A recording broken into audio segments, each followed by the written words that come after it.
Question बिल्कुल भी tough नहीं, बहुत ही इजी क्वेश्चन है, एकदम आराम से हो जाएगा। देखो question number 1, the accountant mister Ramesh Khanna of H limited submitted to you the following standalone balance sheet. तो देखिए एच लिमिटेड का बैलेंस शीट है, एस लिमिटेड का बैलेंस शीट है, ए लिमिटेड का बैलेंस शीट है यहाँ पर।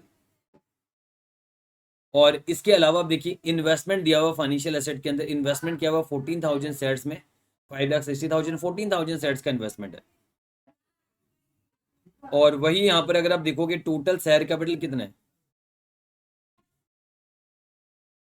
इधर 50,000 शेयर्स है, इधर 20,000 शेयर्स है, इधर 10,000 शेयर्स है ना, ये सारा चीज है।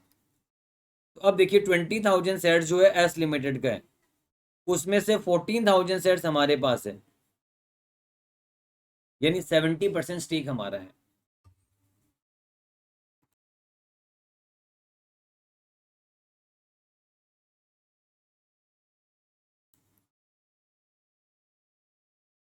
देखो 70% शेयर्स हमारे पास है आउट ऑफ, मतलब टोटल, यानी 30% किसका हो गया, 30% एनसीआई का हो गया।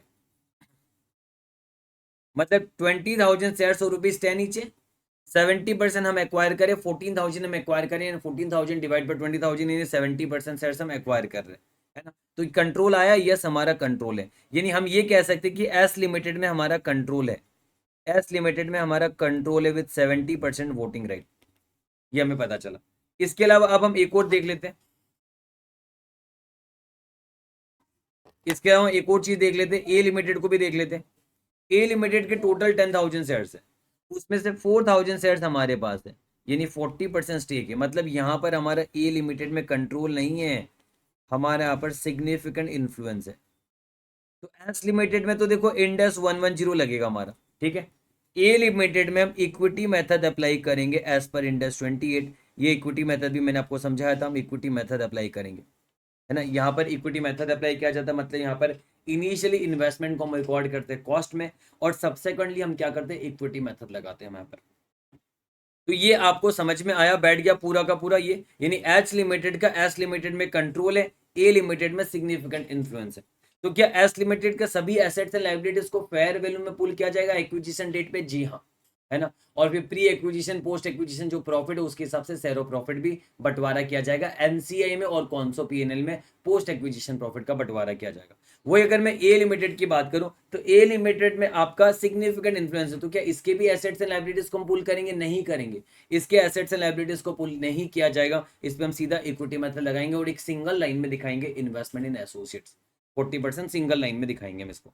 अब आगे, अब देखो पीपी आपका दिया हुआ है, तो आप मुझे बताइए भी, साथ साथ मुझे बताते जाइए, अगर हम पीपी का वैल्यू दिखाएंगे, शो करेंगे, तो क्या ए लिमिटेड का भी पीपी शो करना, नहीं करना, क्योंकि इसमें कंट्रोल नहीं है, यानी 550 और 480 यही आपका प्रॉपर्टी प्लांट एंड इक्विपमेंट दिखेगा, और वो भी एस लिमिटेड में कोई फेयर वैल्यू एडजस्टमेंट करना तो वो भी करेंगे। बट आपको बता दूं इस क्वेश्चन में जब आप इंफॉर्मेशन नीचे पढ़ोगे, कोई भी एसेट्स का फेयर वैल्यू एडजस्टमेंट का जिक्र नहीं है, तो मतलब जो आपके कैरिंग अमाउंट है उसी को हम फेयर वैल्यू मानेंगे। तो यहाँ पर एच और एस दोनों मिला के कितना हो गया, 10,30,000 हो रहा है हमारे यहाँ पर।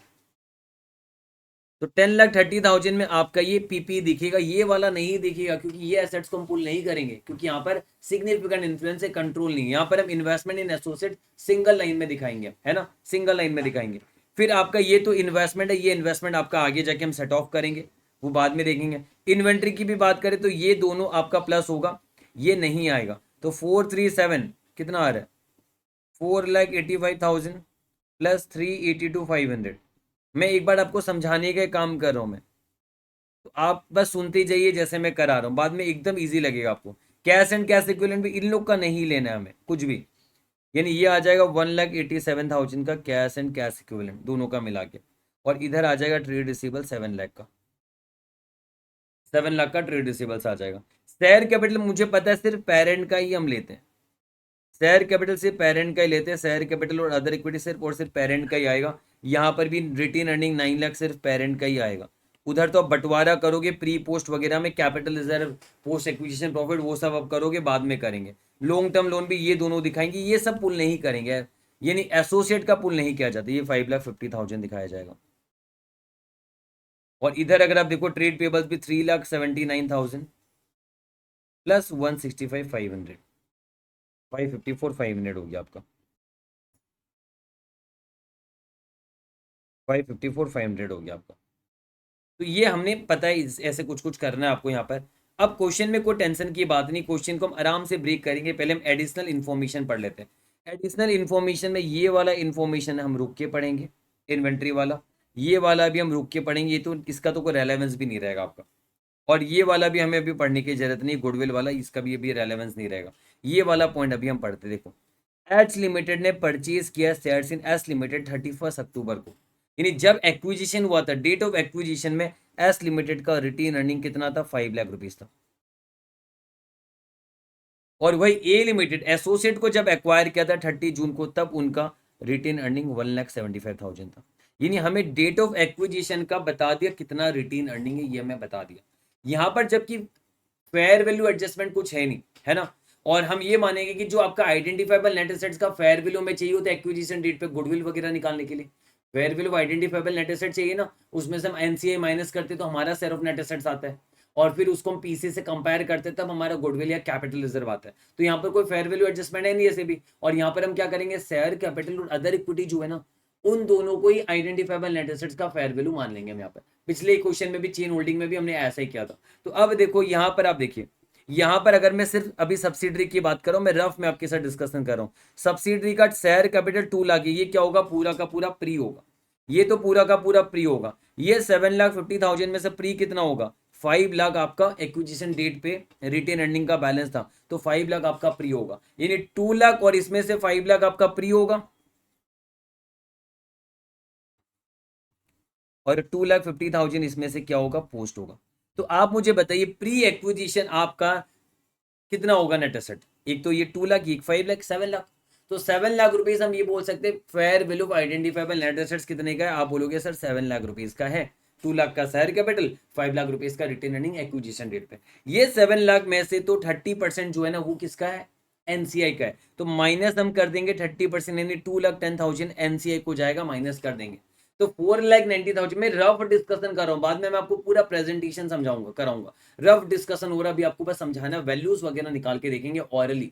तो यहाँ पर आपका 4,90,000 रुपीज का नेट एसेट्स का हिस्सा किसको मिलेगा, पेरेंट को मिलेगा। इसके लिए पेरेंट ने दिया कितना है, इसके लिए पेरेंट ने दिया 5,60,000।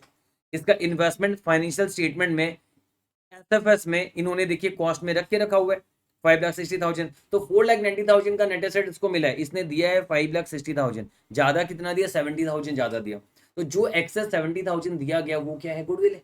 तो हमने गुडविल यहाँ पर हमने निकाल लिया है। आई थिंक आपको ये बात क्लियर हो चुकी है। आपको याद होगा पहले भी मैंने बोला था कि कुछ कुछ वर्किंग हम करते हैं, मेनली प्री पोस्ट का बंटवारा करते हैं, हम गुडविल निकालते हैं, एनसीआई पता करते हैं, और फिर बाद में अदर इक्विटी पता करते हैं कि अदर इक्विटी में पेरेंट का खुद का रिजर्व आता है और पोस्ट एक्विजिशन प्रॉफिट वगैरह कुछ आना होता है। तो वो सारा चेन होल्डिंग में भी हमने इसी सिस्टम से किया था, यहाँ पर भी इसी सिस्टम से हो रहा है। पहले प्री एंड पोस्ट हमने करना है, उसके बाद हमने गुडविल निकाला, मैंने प्री पोस्ट किया, गुडविल भी मैंने निकाल लिया। पर गुडविल 70,000 आ चुका, मेरा कैपिटल रिजर्व नहीं आ रहा, गुडविल आ रहा, गुडविल हम डाल देंगे बैलेंस शीट में। अब इसके बाद पोस्ट कितना है देख लो, पोस्ट यहाँ पर 2,50,000 है। तो जो पोस्ट यहाँ पर 2,50,000 रुपीज है, इसमें क्या होगा, मैं सब रफ में डिस्कशन करा रहा हूं। 2,50,000 पोस्ट है, इसका 70% आपका कौन सो पीएनएल में जाएगा, कितना, 1,75,000 आपका कौन सो पीएनएल में जाएगा, और 30% आपका एनसीआई में जाएगा, यानी 75,000 आपका एनसीआई में जाएगा। और वही आपका प्री वाला 7 लाख था टोटल, प्री वाला जो 7 लाख था, इसमें से मैंने बोला एनसीआई को 30% 2,10,000 जाएगा, और 4,90,000 हमें मिल रहा है, जिसके लिए हमने 5,60,000 दिया था, यानी 70,000 हमारा गुडविल आया था।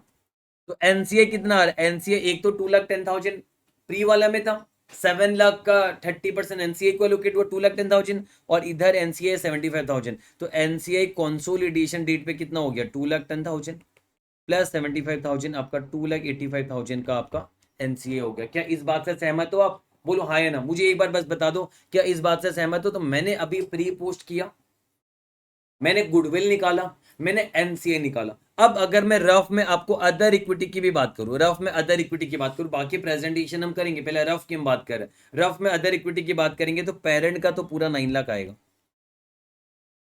पेरेंट का पूरा 9 लाख आएगा। सब्सिडरी का ना, सब्सिडरी का तो बंटवारा हो गया, तो पेरेंट का 9 लाख आ गया। और इसके अलावा जो कौन सो पीएनएल में जाएगा ना, ये 1,75,000 ये लेंगे। क्योंकि प्री वाला तो 7 लाख प्री वाला था, जिसमें से 2,10,000 एनसीए को दिया, और हमारा था इतना जिसमें से हमने इतना इन्वेस्टमेंट किया, गुडविल आ गया हमारा, और बाकी हम नेट एसेट सारा दिखाएंगे यहाँ पे। जो पोस्ट वाला था उसमें 75,000 तो एनसीए को दे दिया, 1,75,000 कौन सो पीएनएल है, ये हमारे रिटेन अर्निंग से जुड़ जाएगा। 1,75,000 हमारे रिटेन अर्निंग से जुड़ जाएगा। ये कितना हो गया? 10,75,000 आपका हो चुका। बताओ क्या इस बात तक सहमत हो या नहीं हो आप? 10,75,000 हमारा हो चुका। इस बात से अगर आप सहमत हो तो अब देखो आप, अब आप देखिए, अब आपको मैं प्रेजेंटेशन दिखाता हूँ। देखो एकदम सिंपल है। पहले सब्सिडरी की इन्वेस्टमेंट की बात करते हैं। मैंने सब लिख के रफ में लिख के सॉल्व करा है, अभी मैं यहाँ पर बस दिखा दे रहा हूँ क्योंकि जरूरत नहीं पड़ेगी यहाँ पर, क्योंकि लिख के करा है और पिछले क्वेश्चन में भी लिख लिख के सॉल्व किया हमने। तो यहाँ पर अब देखिए शेयर कैपिटल जो 2 लाख की, ये तो पूरा का पूरा प्री हो गया। सब्सिडरी का शेयर कैपिटल 2 लाख था ना, ये पूरा का पूरा प्री हो गया। अभी मैं सिर्फ एस लिमिटेड की बात कर रहा हूँ, सब्सिडरी एस लिमिटेड की बात कर रहा हूँ मैं, एसोसिएट की बात नहीं कर रहे अभी हम। तो शेयर कैपिटल 2 लाख पूरा का पूरा प्री हो गया। रिटेन अर्निंग में कितना है? 7,50,000 है, जिसमें से 5 लाख क्वेश्चन ने बताया आपका एक्विजिशन डेट का है, तो 7 लाख सॉरी 5 लाख आपका प्री हो गया। 7,50,000 में से 5 लाख क्वेश्चन ने मेंशन किया प्री है, बाकी 2,50,000 पोस्ट है। तो 7 लाख आपका प्री है और 2,50,000 पोस्ट है। तो ये 7 लाख में से होल्डिंग का शेयर रहेगा 70%, एनसीआई का रहेगा 30%। 4,90,000 2,10,000 याद है हमने निकाला था, और यही 4,90,000 जो आपको शेयर मिल रहा है एक्विजिशन डेट पे, इसी के लिए आप दे रहे हो 5,60,000। 5,60,000 हम पे कर रहे, पर हमें शेयर मिल रहा है 4,90,000। बिजनेस कॉम्बिनेशन में हम पूरा करते थे, हम लेते थे इसको, हम आइडेंटिफाइबल नेट एसेट्स का फेयर वैल्यू मानेंगे, माइनस हम एनसीआई करते थे तो ये आता था, फिर हम पीसी माइनस करते थे तो गुडविल आता था। यहाँ पर मैंने ऑलरेडी बंटवारा कर दिया, तो सीधा मैंने नेट एसेट्स का शेयर माइनस करके मैंने 70,000 निकाल दिया। सेम तरीका ही जो इंडेक्स 103 में था, बस इंडेक्स 103 में 2 लाइन और बढ़ा देते। आप पहले ये लिखते fair value of identifiable net assets minus NCI करते, तब आपका 490 आता, फिर माइनस पीसी करते, तब आपका गुडविल 70,000 आता। बात तो एक ही है। तो गुडविल आपका 70,000 आया। फिर एनसीआई की अगर हम बात करें, प्री वाले में 2,10,000 मिल रहा है, एक्विजिशन डेट पे एनसीआई 2,10,000 है, और पोस्ट एक्विजिशन में आपको शेयर मिला 75,000, 2,85,000 हो चुका आपका। अदर इक्विटी में पेरेंट का खुद का रिटेन अर्निंग तो आएगा ही, पेरेंट का खुद का तो सब कुछ ही आता है, शेयर कैपिटल रिटेन अर्निंग। तो अदर इक्विटी में पेरेंट का खुद का रिटेन अर्निंग आएगा। पोस्ट एक्विजिशन जो शेयर आपको मिल रहा है ये वाला, ये आपका कौन सो पीएनएल में जाएगा, मैंने आपको ये बताया था, ये आपका कहाँ जाएगा? कौन सो पीएनएल में जाता है, और आपका अल्टीमेटली कौन सो पीएनएल से बैलेंस शीट में रिटेन अर्निंग में जाएगा। तो ये मैंने कर दिया। तो बोलो क्या ये समझ में आया पूरा का पूरा? तो हमने सब्सिडरी का, तो देखो सब्सिडरी में तो आपको टेंशन ही नहीं, सब्सिडरी का तो हमने बंटवारा कर दिया। सब्सिडरी का एसेट सारा दिखा देंगे, इन्वेंट्री वगैरह सारा चीज दिखा देंगे हम यहाँ पर, ठीक है। और यहाँ पर ये दो चीजें इसका बंटवारा करके हम दिखा देंगे, बात खत्म। बैलेंस शीट तो मैच होना ही है, और माइनस रेलेवेंट आपका जो इन्वेस्टमेंट है वो एडजस्टमेंट हो जाएगा। बैलेंस शीट मैच क्यों नहीं होगा? बैलेंस शीट तो आपका पक्का 100% मैच होगा आपका, क्योंकि आप क्या करोगे, एच लिमिटेड को एज इट इज दिखाओगे। 5,50,000, 4,85,000, 89,000, 3,95,000। इधर शेयर कैपिटल भी 5 लाख दिखाओगे, रिटेन अर्निंग भी आपने दिखाया, सब दिखा दोगे अब यहाँ पर। ये हमने दिखा। फिर एस लिमिटेड का भी पीपीएम जोड़ देंगे, इन्वेंट्री हम जोड़ देंगे, cash and cash equivalent trade receivables भी हम जोड़ देंगे, प्लस कर देंगे। ये दोनों का तो बंटवारा क्या हुआ, जिससे आपका निकल के आया, एक तो गुडविल निकल के आया, कुछ एनसीआई निकल के आया, और पोस्ट एक्विजिशन पीएल आपका रिटेन अर्निंग में जुड़ा। तो ये चीज का बंटवारा हो चुका। ये चीज का बंटवारा मतलब क्या होगा पता है? एक तो मेरा 5,60,000 ये है, और ये दोनों का नेट अफेक्ट करके 5,60,000, इन दोनों का नेट अफेक्ट करके हम करते भी देखो। इधर 2,750 कितना आ रहा है? 950 आ रहा है। 2 लाख और 750 आपका 9,50,000 आ रहा है। इन्वेस्टमेंट है 5,60,000, 3,90,000 का फर्क है। तो जो 3,90,000 का फर्क है, उसी का फर्क मैं आपको बताते रहूँ क्या क्या हो रहा है। जैसे 3,90,000 का फर्क है ना, इसमें हम एक तो एनसीआई दिखा रहे कितने का, 2,85,000 का एनसीआई दिखा रहे हैं। एक आप गुडविल दिखा रहे हो कितने का, 70,000 का गुडविल एसेट साइड में दिखेगा, तो ये ब्रैकेट में जाएगा। और एक आपका कौनसो पीएनएल में जा रहा है 1,75,000। तो आप देख लीजिए, 2,85,000 माइनस 70,000 प्लस 1,75,000, आप देख लीजिए 3,90,000 आ गया आपका। ये तो मैच करना ही है आपका यहाँ पे, वो तो होना ही था। तो आई थिंक ये समझ में आ गया एक बार के लिए आपको। मतलब कहने का मतलब साफ हुई है, एच लिमिटेड का सभी एसेट्स आप दिखाओगे, है ना। ये तो अब दिखाना नहीं, क्योंकि ये कॉन्सोलिडेशन में जाएगा, ये दिखाना नहीं। ये 5,60,000 किस प्रकार से दिखेगा, 5,60,000 इधर है, और सब्सिडरी का भी सभी एसेट्स एंड लाइबिलिटीज दिखाएंगे, ये नहीं दिखाते, ये नेट ऑफ हो जाता है। 9,50,000 -5,60,000, 3,90,000 का नेट इफेक्ट आना चाहिए, तो बैलेंस शीट मैच करेगा।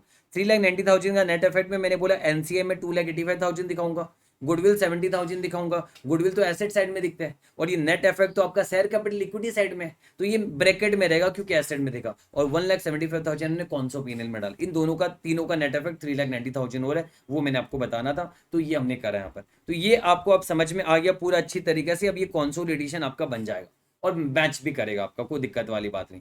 अब हमारा बचता है कि ए लिमिटेड एसोसिएट्स की बात करते हैं। ए लिमिटेड के एसेट्स एंड लायबिलिटीज को पुल नहीं करते, इनिशियली हम इन्वेस्टमेंट को मेजर करते हैं एट कॉस्ट में। कोई गुडविल भी रहता है तो वो उसकी कैरिंग अमाउंट के अंदर ही रहता है, वो अलग से नहीं दिखाया जाता। तो यहां पर आप देखिए, यहां पर आप देखिए, जैसे मैं आपको इसके लिए एक छोटा सा एग्जांपल मैं आपको बोल दे रहा हूं। जैसे मान लीजिए फॉर एग्जांपल एक्विजिशन डेट पे मान लीजिए नेट एसेट है एसोसिएट का 2 लाख रुपीज का, हमारा 40% इन्वेस्टमेंट है, और हमने 90,000 में 40% इन्वेस्टमेंट किया है। तो हम इन्वेस्टमेंट इन एसोसिएट जो है ना, वो हम कितने का दिखाते हैं पता है? बाहर 90,000 कॉस्ट में ही दिखाते हैं, पर इसका ब्रेकअप होता है अंदर, वो नोट्स टू अकाउंट्स में जाएगा, ये अंदर रहेगा, नोट्स टू अकाउंट्स में ब्रेकअप जाएगा। ब्रेकअप में क्या जाएगा कि जो नेट एसेट है उसमें हमें शेयर कितना मिलेगा? 2 लाख का टोटल एक्विजिशन डेट पे नेट एसेट्स है, हम 40% ले रहे हैं, 2 लाख का 40% 80,000 नेट एसेट्स है, और गुडविल आपका आएगा 10,000 का, रिमेनिंग ये मिला के 90,000 आपका आएगा। ये ब्रेकअप अंदर रहता है, नोट्स टू अकाउंट्स में रहता है। बैलेंस शीट में हम एक सिंगल फिगर ही दिखाते हैं। लेकिन वही अगर मान लीजिए फॉर एग्जांपल एक्विजिशन डेट पे नेट एसेट जो है एसोसिएट का, मान लो वो है आपका, मैं नीचे लिख दूंगा अच्छे से, 2 लाख, हमने 40% इन्वेस्टमेंट खरीदा है 75,000 दे के, ठीक है। तो अब आप बोलोगे सर इन्वेस्टमेंट इन एसोसिएट्स आप तो कॉस्ट में दिखाते हो। यस, हम कॉस्ट में दिखाते हैं 75,000 का, हम कॉस्ट में दिखाएंगे। इसका ब्रेकअप कैसे किया जाएगा? इसका ब्रेकअप किया जाता है, आइडेंटिफाइबल नेट एसेट्स आपका कितना होगा? 2 लाख का 40% सर 80,000 तो आइडेंटिफाइबल नेट एसेट्स होता है। Yes, identifiable net assets 2 lakh का 40% 80,000 होता है, और हमने तो 75,000 दिया, तो हमारा कैपिटल रिजर्व बनता है। तो कैपिटल रिजर्व हमारा कितने का बनेगा? 5,000 का बनेगा। तो यहाँ पर ऐसे सिचुएशन में हम क्या करते हैं? 5,000 इसको बढ़ा के दिखाते हैं, हम फिर कॉस्ट में नहीं रखते, क्योंकि इक्विटी मेथड तो आगे लगना ही है। तो आप समझ लीजिए जिस दिन आपने कॉस्ट में पहले 75,000 रिकॉग्नाइज किया, उसी दिन आपका बेनिफिट नजर आ रहा है। तो वो बेनिफिट आप क्या करोगे? उसी दिन 5,000 रुपीज अब ऐड करके 80,000 रुपीज दिखा दोगे, और अलग से आप अपने अदर इक्विटी में भी कैपिटल रिजर्व 5,000 का दिखा दोगे। तो इसको आपको ऐसे समझ में नहीं आ रहा होगा तो कोई बात नहीं, हम एक काम करते हैं, नीचे हम एकदम अच्छे से एग्जाम्पल करके हम छोड़ देते हैं, बेहतर रहेगा, ताकि बाद में भी आप कभी रिवाइज करना चाहो तो रिवाइज कर सको बच्चे से।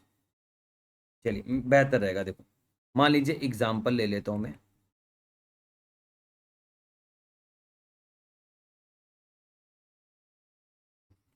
जगाती limited purchase 40% share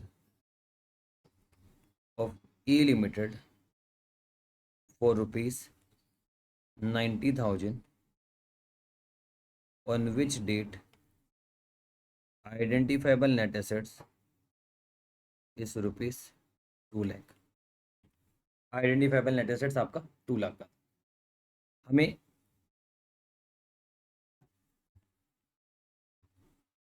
accounting treatment CFS में क्या होगा ये आपको प्रिपेयर करना है। तो हम यहाँ पर बैलेंस शीट का फेस अगर हम दिखाए तो हम कुछ इस प्रकार रखेंगे। बैलेंस शीट में हम बोलेंगे कि बैंक से तो हमारा पैसा गया कितना? 90,000 हमारा बैंक से पैसा गया।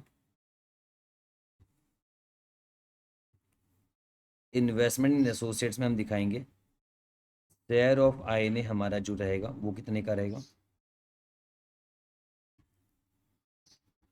80,000 का रहेगा, 2 लाख का 40%। और गुडविल हमारा रहेगा 10,000 का, यानी इन्वेस्टमेंट इन एसोसिएट्स हम 90,000 का दिखा देंगे। ये हमने सीख लिया, ठीक है। वही अगर मान लीजिए यही एग्जाम्पल को मैं कंटिन्यू करूँ, अगर ये एग्जाम्पल को अगर मैं कंटिन्यू करूँ, मान लीजिए फॉर एग्जाम्पल मैंने 75,000 में खरीदा होता है इसे। अगर मैं 75,000 में से खरीदूँ, मेरे बैंक से पैसा कितना जाएगा? मेरे बैंक से पैसा जाएगा 75,000 का।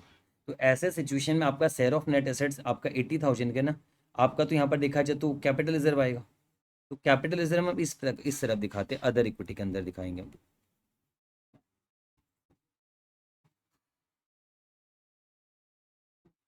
कैपिटल रिजर्व हम अदर इक्विटी के अंदर दिखाएंगे कितने का, सॉरी कितने का आ रहा है 75,000, नेट एसेट्स 80,000 का। तो हम इधर अब इन्वेस्टमेंट इन एसोसिएट्स हम 80,000 में दिखाएंगे। अब हम कॉस्ट में नहीं दिखाएंगे,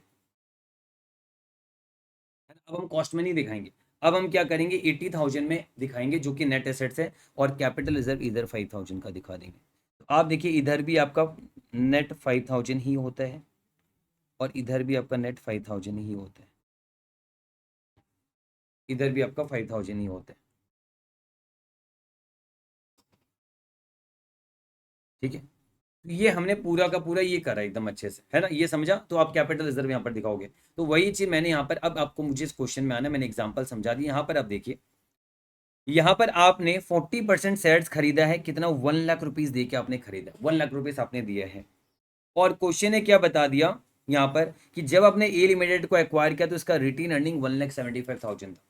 और यहाँ पर देखो आप, ए लिमिटेड का शेयर कैपिटल 1 लाख का है और रिटेन अर्निंग एक्विजिशन डेट पे 1,75,000 का था। तो पोस्ट एक्विजिशन कितना कमाया उन्होंने, अभी 4,24,000 दिख रहा है, माइनस 1,75,000 एक्विजिशन डेट पे था, यानी बाद में पोस्ट आपने प्रॉफिट कमाया 2,49,000 का, 2,49,000 का। तो अब यहाँ पर आप देखिए, यहाँ पर मैं अब दिखा रहा हूँ यहाँ पर इन्वेस्टमेंट इन एसोसिएट्स 40% वाला। तो यहाँ पर आप देखो शेयर कैपिटल तो 1 लाख जो है पूरा का पूरा फ्री हो गया, रिटेन अर्निंग टोटल 4,24,000 है, जिसमें से इन्होंने बता दिया कि 1,75,000 एक्विजिशन डेट पे था, तो मैंने प्री में रखा 1,75,000, बाकी 2,49,000 बाद में कमाया गया। तो 2,75,000 आपका क्या था, 2,75,000 आपका नेट एसेट्स आपको मिला एक्विजिशन डेट पे। तो 2,75,000 का 40% आपको मिला, यानी 1,10,000 आपको मिला है। लेकिन आपने पेमेंट तो कितना किया, आपने पेमेंट तो किया 1 लाख ही, तो आपका कैपिटल रिजर्व एराइज हो रहा है।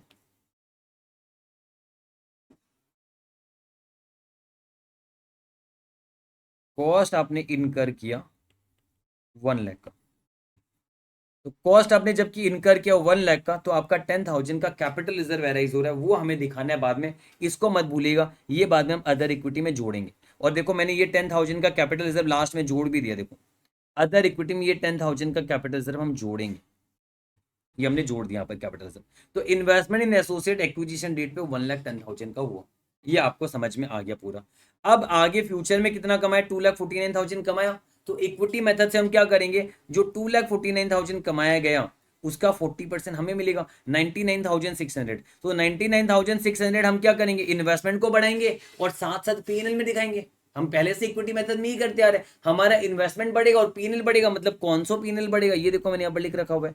तो मेरा एक तो इन्वेस्टमेंट इन एसोसिएट्स बढ़ेगा 99,600 से, और एक मेरा कौनसो पीएनएल बढ़ेगा 99,600 से। बात खत्म, इतना आपको समझ में आया एकदम अच्छे से। तो आप क्या करोगे, रिटेन अर्निंग में 99,600 भी आपको बढ़ाना है, वो मैं आपको आगे बता दूंगा, ये आपको करना है यहाँ पर। आई थिंक ये आपको कोई दिक्कत नहीं, आराम से समझ में। ये देखो कॉन्सोलिडेटेड रिटेन अर्निंग में जो पेरेंट का खुद का 9 लाख था ये मैंने रखा, जो पेरेंट को सब्सिडरी से मिला ये 1,75,000 ये मैंने रखा यहाँ पे, ठीक है। और हो गया 10,75,000, ये दोनों मैंने रखा यहाँ पे। और जो आपको एसोसिएट का आपका वैल्यू बढ़ा वो भी तो मेरा कौन सा पीएनएल में जाएगा 99,600, ये मैंने यहाँ पर दिखा दिया। तो आई थिंक इतना आपको क्लियर है, डबल इफेक्ट हो रहा है, इन्वेस्टमेंट बढ़ रहा है 99,600 से, और मेरा ये कौन सा पीएनएल बढ़ रहा है 99,600 से, बात खत्म। अब बस बचता है एडिशनल ट्रीटमेंट कुछ है, तो ये इन्वेंट्री वाला ट्रीटमेंट हमारा बचता है, ये करना है, ये ट्रेड पेबल करना है, ये गुडविल करना है। बाकी आगे बोनस और डिविडेंड के बारे में लास्ट में बताऊं। तो यहाँ पर आप देखिए, अब ये ट्रीटमेंट अगर हम करें यहाँ पर, तो अगर आप देखोगे इन्वेंट्री की बात करोगे, तो देखो inventory of A limited as on 31 March 2024 include करता है inventory valued at ₹60,000 which had been purchase from H limited on 1 January at cost plus 20%। यानी ए लिमिटेड का इन्वेंट्री जो है ना, ए लिमिटेड का इन्वेंट्री जो है वो आपका इंक्लूड करता है 60,000 रुपीज का, जो एच लिमिटेड से खरीदा गया।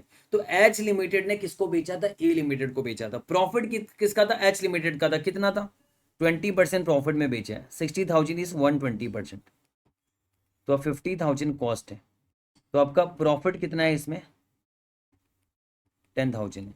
किसका है, ये एच लिमिटेड का प्रॉफिट है, एच लिमिटेड का प्रॉफिट है 10,000 रुपीज का। देखो अगर ये सब्सिडरी को बेचता ना, तब तो अनरियलाइज प्रॉफिट पूरा का पूरा एच लिमिटेड का कम होता, पूरा का पूरा एच लिमिटेड का कम होता। लेकिन इसने एसोसिएट को बेचा है और एसोसिएट में तो हमारा सिर्फ 40% स्टेक। अगर हम सब्सिडरी को बेचते तब तो हम पूरा का पूरा ही 10,000 हम अनरियलाइज प्रॉफिट मानते, क्योंकि उसमें कंट्रोल है 100%। बट एसोसिएट पूरा 100% हम कहाँ रिकॉर्ड कर रहे हैं, हम तो एसोसिएट से 40% ही रिकॉर्ड कर रहे हैं। तो यहाँ पर अनरियलाइज प्रॉफिट भी कितना होगा, अनरियलाइज प्रॉफिट भी कितना होगा, 10,000 का 40% ही होगा, यानी 4,000 होगा। तो 4,000 का अनरियलाइज प्रॉफिट होगा हमारा। और ये अनरियलाइज प्रॉफिट हम कहां से कम करेंगे, क्या हमने एसेट्स वगैरह दिखाया है क्या ए लिमिटेड का, नहीं। क्या ए लिमिटेड का इन्वेंट्री, देखो ये इन्वेंट्री ए लिमिटेड का, क्या ए लिमिटेड का इन्वेंट्री आपने पुल किया था, नहीं किया था आपने ए लिमिटेड का इन्वेंट्री। वहां पर तो आपने एक सिंगल लाइन में दिखाया था इन्वेस्टमेंट इन एसोसिएट्स। तो यहां पर हम क्या करेंगे, 4,000 का इन्वेस्टमेंट इन एसोसिएट्स कम करेंगे, 4,000 कम इन्वेस्टमेंट इन एसोसिएट्स कम करेंगे, और हम क्या करेंगे 4,000 का हमारा खुद का पीएनएल कम करेंगे। तो एच लिमिटेड का खुद का पीएनएल 4,000 से कम होगा, ये देख लो, एच लिमिटेड का खुद का पीएनएल जो है वो 4,000 से कम होगा आपका। समझ में आ रहा है, एच लिमिटेड का खुद का पीएनएल आपका 4,000 से कम हो जाएगा, और साथ साथ आपका फिर बाद में क्या हो जाएगा, 4,000 रुपीज का आपका अनरियलाइज प्रॉफिट जो है वो इन्वेस्टमेंट इन एसोसिएट से हमारा कम हो चुका है। क्या ये समझ में बैठ रहा है, मुझे ये बताइए एक बार। मतलब मैं आपको ये बोलना चाहता हूं कि मेरी बात ध्यान से सुन लो, वापस से रिपीट कर रहा हूं, आपका एच लिमिटेड का ये प्रॉफिट था 10,000, जो कि अभी तक स्टिल ए के पास है। तो यहां पर 10,000 का 40% यानी 4,000 रुपीज जो है, वो 4,000 रुपीज का इन्वेंट्री जो है वो एच लिमिटेड का प्रॉफिट अनरियलाइज माना जाएगा। तो एच लिमिटेड का खुद का कौन सो पीएनएल को कम करेंगे, और आप बोले सर इन्वेंट्री को कम कर दो, आप क्या बोलोगे कौन सो पीएनएल को 4,000 से कम कर दो और इन्वेंट्री को 4,000 से कम कर दो। लेकिन इन्वेंट्री तो सो ही नहीं किया आपने, ए लिमिटेड का इन्वेंट्री, ए लिमिटेड का इन्वेंट्री सो ही कहां किया आपने, आपने तो दिखाया इन्वेस्टमेंट इन एसोसिएट्स। तो हम इन्वेस्टमेंट इन एसोसिएट्स को कम करेंगे 4,000 से, और कौनसो पीएनएल को 4,000 से कम करेंगे। तो ये ध्यान रखना, एसोसिएट के मामले में कोई अनरियलाइज प्रॉफिट होगा तो एसोसिएट को तो रिकॉर्ड ही नहीं किया, तो इन्वेंट्री कम नहीं हो सकता। एग्जाम में ये गलती करके आ सकते हो अगर इन्वेंट्री को कम कर दोगे, इन्वेंट्री कम नहीं होगा हमारा, हमारा कम होगा, ये देखिए 4,000 से इन्वेस्टमेंट इन एसोसिएट्स कम हुआ और 4,000 हमारा प्रॉफिट कम होगा। एच लिमिटेड में हूं, मेरा पूरा का पूरा 4,000 अनरियलाइज प्रॉफिट है, मेरा 4,000 कम हो गया यहाँ पर आपका। ये समझा हमने यहाँ पर, ये 4,000 का डबल इफेक्ट मैंने दिखा दिया यहाँ पर। अब बस बचता है एक चीज, बोला कि गुडविल जो है ना, जो 70,000 का गुडविल है वो पूरा का पूरा इंपायर करो, बोल रहे गुडविल बोला फुल्ली इंपायर करो। तो गुडविल अगर फुल्ली इंपायर होगा तो हमने जो गुडविल निकाला था इसे हम शो नहीं करेंगे, इसको पूरा 70,000 से इंपायर करेंगे, और ये इंपायर करेंगे तो हमारा रिटेन अर्निंग कम होगा। तो देखिए 70,000 से हमारा पीएनएल चार्ज होगा, हमारा खुद का गुडविल है पेरेंट का, क्योंकि ऐसे भी आपके एनसीए को तो रिकॉर्ड किया नहीं है आपने, प्रोपोर्शनेट नेट एसेट मेथड में एनसीए दिखाया है। तो यहाँ पर गुडविल जो ये एनसीए का प्रोपोर्शन कुछ ही नहीं, सारा का सारा हमारे प्रोपोर्शनेट गुडविल है। तो सारा का सारा हमारा ही कौन सो पीएनएल में जाएगा। कोई बच्चा बोलता नहीं सर 70,000 को आपको 70:30 में बंटवारा करना था, एनसीए में क्यों नहीं किया, क्योंकि एनसीए का ही नहीं पार्शियल गुडविल था, ये आपने एनसीए को पसीना मेथड में रिकॉर्ड किया था। तो इस वजह से आपका गुडविल जो है इंपायरमेंट जो हो रहा है 70,000 रुपीज का, ये गुडविल का इंपायरमेंट आपका होगा, और गुडविल आप सो ही नहीं करोगे। ये आपने किया, बस बात खत्म, आपका कॉन्सोलिडेटेड रिटेन अर्निंग आ गया आपका यहाँ पर, बात खत्म। और अदर इक्विटी में क्या दिखाओगे, एक तो ये दिखाओगे 11,06,000 और एक कैपिटल रिजर्व जो है वो दिखाओगे, बस खत्म कहानी। बाकी एनसीए तो आपने निकाल के रखा है 2,85,000, गुडविल आपने निकाल के रखा है, ये लेकिन इंपायर हो जाएगा आपका, ये तो अब आपको देखना नहीं क्योंकि नीचे हमने यहाँ पर क्या रखा हुआ है, बस बात खत्म। ये चीज हम दिखाएंगे, और इन्वेस्टमेंट इन एसोसिएट्स ये वाला फिगर दिखेगा। तो इन्वेस्टमेंट इन एसोसिएट्स में क्या है, 1,10,000 आया, पोस्ट एक्विजिशन प्रॉफिट है, अनरियलाइज्ड प्रॉफिट है, ये हम करेंगे। अब मैं आपको बैलेंस शीट बना के दिखाऊंगा, देखिए मैंने अभी तक बैलेंस शीट में कुछ भी नहीं लिखा है, मैं बैलेंस शीट अब आपको बना के दिखाऊंगा। चलिए तो अब हम कॉन्सोलिडेशन करते हैं, ठीक है। तो कॉन्सोलिडेशन में वही हम करेंगे, मैंने जैसे कहा कि पेरेंट का जो है, पेरेंट का हम सब कुछ लिख लेंगे, पेरेंट का पीपी 5,50,000 लिखेंगे, ये इन्वेस्टमेंट तो आगे सेट ऑफ होगा, ये नहीं लिखना है, 4,85,000, 89,000, 3,95,000, तो ये लिखेंगे पेरेंट का पूरा 550, 485, पीपी लिखेंगे 550,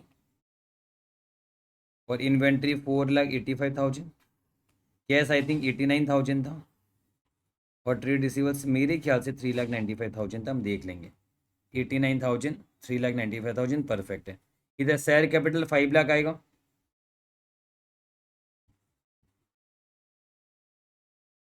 ये 9 लाख लिखना नहीं है, अदर इक्विटी भी आता है, पर ये ऑलरेडी हमने टोटल करके डाला हुआ, वहां से हम डाल सकते हैं चाहे तो। ये देखो ये 9 लाख हम यहाँ पर डाल सकते हैं चाहे तो, पर कोई ना, इधर मैं डिटेल में भी लिख दूंगा इधर भी, ताकि आपको डबल इफेक्ट भी समझा सकूँ। 9 लाख मैंने लिखा, चाहे तो सीधा अदर इक्विटी हमने निकाला हुआ वही हम कर सकते हैं। फिर आपका इसके अलावा फिर भी चलो मैं बैलेंस शीट में भी आपको पूरा बैलेंस शीट डायरेक्टली बनाना भी सिखा दूंगा बिना वर्किंग नोट के। 4 लाख 3,79,000, 4 लाख 3,79,000। तो मैंने पेरेंट का सब कुछ डाल दिया, बस इन्वेस्टमेंट इन सब्सिडरी नहीं डाला, इन्वेस्टमेंट इन एसोसिएट्स नहीं डाला, वो बाद में आएगा। तो इन्वेस्टमेंट इन सब्सिडरी 5,60,000, ये 1 लाख नहीं आया। अब ये इन्वेस्टमेंट इन सब्सिडरी 5,60,000 जो आया है, इसका नेट ऑफ इसके साथ करके करेंगे। तो पहले तो ऐसे डाल देते हैं 4,80,000, 380 टू 500,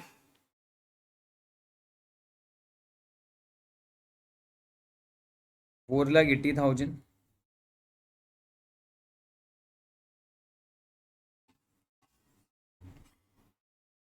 380 टू 500, ये आई थिंक 98,000 था शायद, ये था 3,05,000। यस। और इधर आपका ये तो आपका बंटवारा में जाएगा, और आपका 150, 165, 500, 1,50,000, 1,65,500। और बाकी जो आपका जाएगा नेट बंटवारा जो जाएगा क्या चिका, अभी ये 5,60,000 को इसके साथ नेट करो, किसके साथ, इन दोनों के साथ। 9,50,000 माइनस 5,60,000, मैंने कहा ना 3,90,000 का नेट होगा। उसमें हमने वर्किंग में कर रखा हुआ, एनसीआई में आएगा 2,85,000, देखो गुडविल आएगा 70,000, एनसीआई 2,85,000 आएगा, गुडविल आएगा 70,000,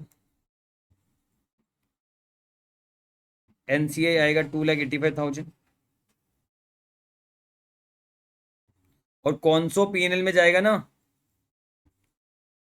कितना जाएगा, कौन सो पीएनएल में 1,75,000 जाएगा। बस खत्म, बैलेंस शीट आपका मैच होगा, पर अभी मैच नहीं होगा क्योंकि इन्वेस्टमेंट इन एसोसिएट्स का 1 लाख वाला डिफरेंस है, इन्वेस्टमेंट इन एसोसिएट्स वाला 1 लाख को छोड़ के बैलेंस शीट आप देख लेना मैच करेगा। ये इन्वेस्टमेंट इन एसोसिएट वाला 1 लाख का डिफरेंस है, इसको छोड़ के। अब ये इन्वेस्टमेंट इन एसोसिएट जो 1 लाख है, इसके जगह हम दिखाएंगे 1,10,000। क्यों दिखाएंगे, क्योंकि शेयर ऑफ नेट एसेट्स हमें 1,10,000 मिल रहा है। कैसे देखो, फिर बताते रहूँ। 1,75,000 आपका एक्विजिशन डेट रिटेन अर्निंग है, और शेयर कैपिटल 1 लाख है, तो 2,75,000 का 40% हम दिखाएंगे 1,10,000 का इन्वेस्टमेंट इन एसोसिएट्स दिखाएंगे। इन्वेस्टमेंट इन एसोसिएट्स में दिखाऊंगा 1,10,000 का, लेकिन जबकि कॉस्ट तो 1 लाख है, तो 10,000 मेरा किस में जाएगा, कैपिटल रिजर्व में जाएगा, जो कि अदर इक्विटी में जोड़ देते हैं 10,000, ये आपका कैपिटल रिजर्व है। हालांकि अब सीधा बैठा सकते हो, वर्किंग किया हुआ सीधा बैठा सकते हो, पर फिर भी मैं वर्किंग को नजरअंदाज करते हुए कर रहा हूँ ऐसा। तो ये मैंने दिखाया। अब पोस्ट एक्विजिशन जो प्रॉफिट आया है 1,75,000 पर है 4,24,000, ये 2,49,000 जो डिफरेंस है पोस्ट एक्विजिशन प्रॉफिट, इसका 40% 99,600 इन्वेस्टमेंट इन एसोसिएट्स बढ़ेगा। 99,600 इन्वेस्टमेंट इन एसोसिएट्स बढ़ेगा, 99,600 हम अदर इक्विटी को बढ़ाएंगे रिटेन अर्निंग के अंदर, ये रिटेन अर्निंग में जाएगा आपका, कौन सो पीएनएल के जरिए ये चला गया। ये हमने कर दिया, बात खत्म। अब इसके अलावा जो रेलेवेंट पॉइंट है, ये पॉइंट तो हो गया, इन्वेंट्री का पॉइंट जो उसका हम इफेक्ट करेंगे 4,000।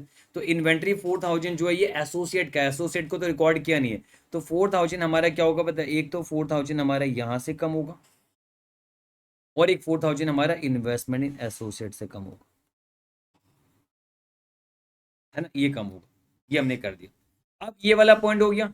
अब इसके बाद आपका ट्रेड पेबल का कोई काम नहीं, लास्ट में बताऊंगा, इसका कोई इफेक्ट ही नहीं होगा। गुडविल बोला इम्पेयर होगा, तो गुडविल अगर आप इम्पेयर करोगे, एक बच्चा पूछ रहा सर गुडविल इम्पेयर हो गया ना, अरे भाई तो वही तो करा रहा हूँ ना, गुडविल करा ही तो रहा हूँ सारा चीज, पहले बोलने लग जाते हो।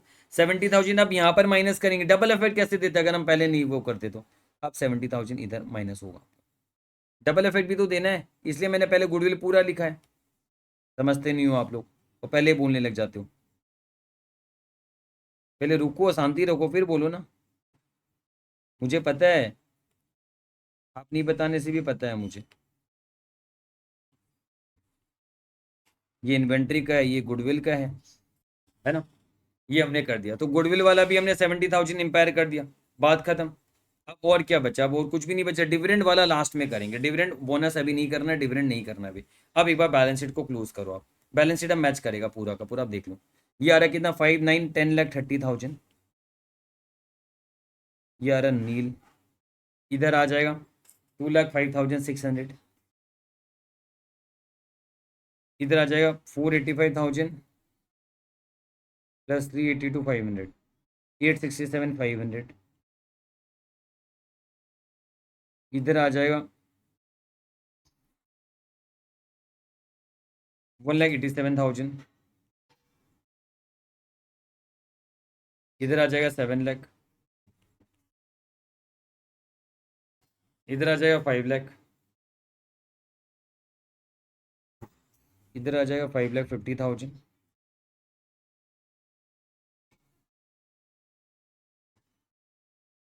$544,500, इधर ही आप देख लीजिए 1075, 10 लाख 85,000,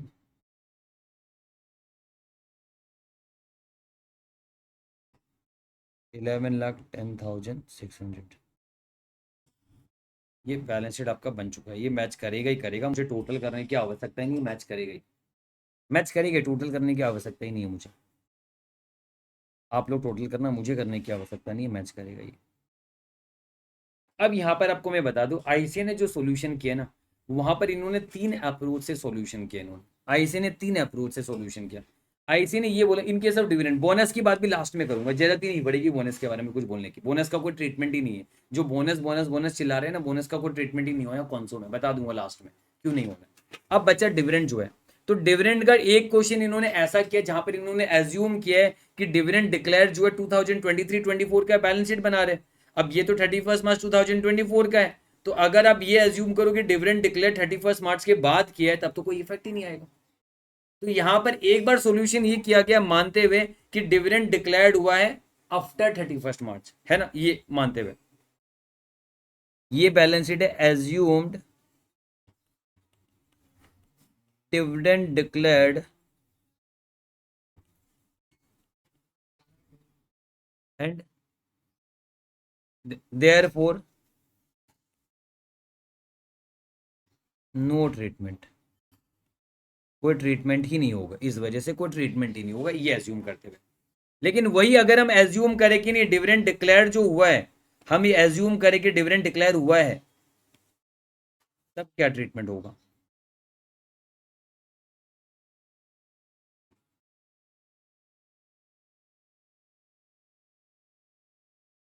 तब क्या ट्रीटमेंट होगा? अब एज्यूम करेंगे dividend declared but not paid, ये एज्यूम करते हैं, तो क्या होगा? तो इसी में ही इसका इफेक्ट मैं दिखा सकता हूँ। ये जो बैलेंस शीट है ना, मतलब ये एक बैलेंस शीट मेरा मैच है, ये खत्म हो गया सॉल्यूशन हमारा। अब मैं एक और बैलेंस शीट बना रहा हूँ एज्यूम करते हुए डिविडेंड डिक्लेयर हुआ है बट नॉट पेड बिफोर 31 मार्च, ये एज्यूम करते हुए बट नॉट पेड, ये मानते। अब डिविडेंड का मैं ट्रीटमेंट देना, डिविडेंड का ट्रीटमेंट आपको आता है, टेंशन की कोई बात नहीं। देखो क्या बोला, 10% डिविडेंड डिक्लेयर किया एच और एस ने, एच और एस ने 10% डिविडेंड डिक्लेयर किया, मतलब एच ने अपने लोगों को 10% डिविडेंड डिक्लेयर किया, कितना 5 लाख का 10% कितना 50,000 डिविडेंड डिक्लेयर किया। तो एच का एंट्री क्या होगा? मैं जर्नल एंट्री पहले लिखता हूं यहां पर, मैं जर्नल एंट्री पहले लिखता हूं यहां पर, पहले वाला जो एच ने डिक्लेयर किया है, कितना 10% किया फेस वैल्यू का 5 लाख का, एंट्री क्या होगी बताओ? ऑब्वियस ही बात है रिटेन अर्निंग, क्योंकि डिविडेंड जब आप देते हो तो रिटेन अर्निंग से कम कर दो, पेमेंट तो किया नहीं है तो डिविडेंड पेबल दिखा देंगे, कितना खुद का है ये 50,000 आ जाएगा हमारा पूरा का पूरा। और एस लिमिटेड ने जो डिविडेंड डिक्लेयर किया है, बार बार फोन करके दिमाग खराब कर देंगे, उठाना ना अभिषेक, उठाना एक बार। हाँ, अब देखो एस लिमिटेड ने डिक्लेयर किया डिविडेंड, इसने भी 10% डिविडेंड डिक्लेयर किया। तो एस लिमिटेड ने 10% डिविडेंड डिक्लेयर किया 2 लाख का, क्योंकि इसके टोटल 2 लाख शेयर कैपिटल है, 20,000 डिविडेंड डिक्लेयर किया। तो आपका क्या होगा? पेरेंट का डिविडेंड तो एलिमिनेट हो जाता है, हमें पता है, सब्सिडरी ने अगर कोई डिविडेंड दिया है पेरेंट का डिविडेंड एलिमिनेट हो जाता है। और एनसीआई वाले का हम क्या करते हैं, मैंने आपको पढ़ाया था ऑलरेडी कंसोलिडेशन के समय कि पेरेंट को जो डिविडेंड मिलना है वो तो एलिमिनेट हो जाएगा। सिर्फ एनसीआई का पार्ट ही हम शो करते हैं, तो एनसीआई के खाते से निकाल के उसको डिविडेंड देना है मतलब, तो एनसीआई अकाउंट डेबिट, एनसीआई क्योंकि जितना प्रॉफिट था वो तो बंटवारा कर ही दिया, एनसीआई टू डिविडेंड पेएबल हम दिखाएंगे, कितना दिखाएंगे 20,000 का 30% एनसीआई है 6,000, ये दिखाएंगे हम। अब बच्चा पॉइंट नंबर 3 में एसोसिएट ने डिविडेंड डिक्लेयर किया है। देखो कंसेप्ट अगर आपके क्लियर होंगे तो कोई टेंशन वाली बात नहीं है। एसोसिएट ने डिविडेंड डिक्लेयर कितना किया,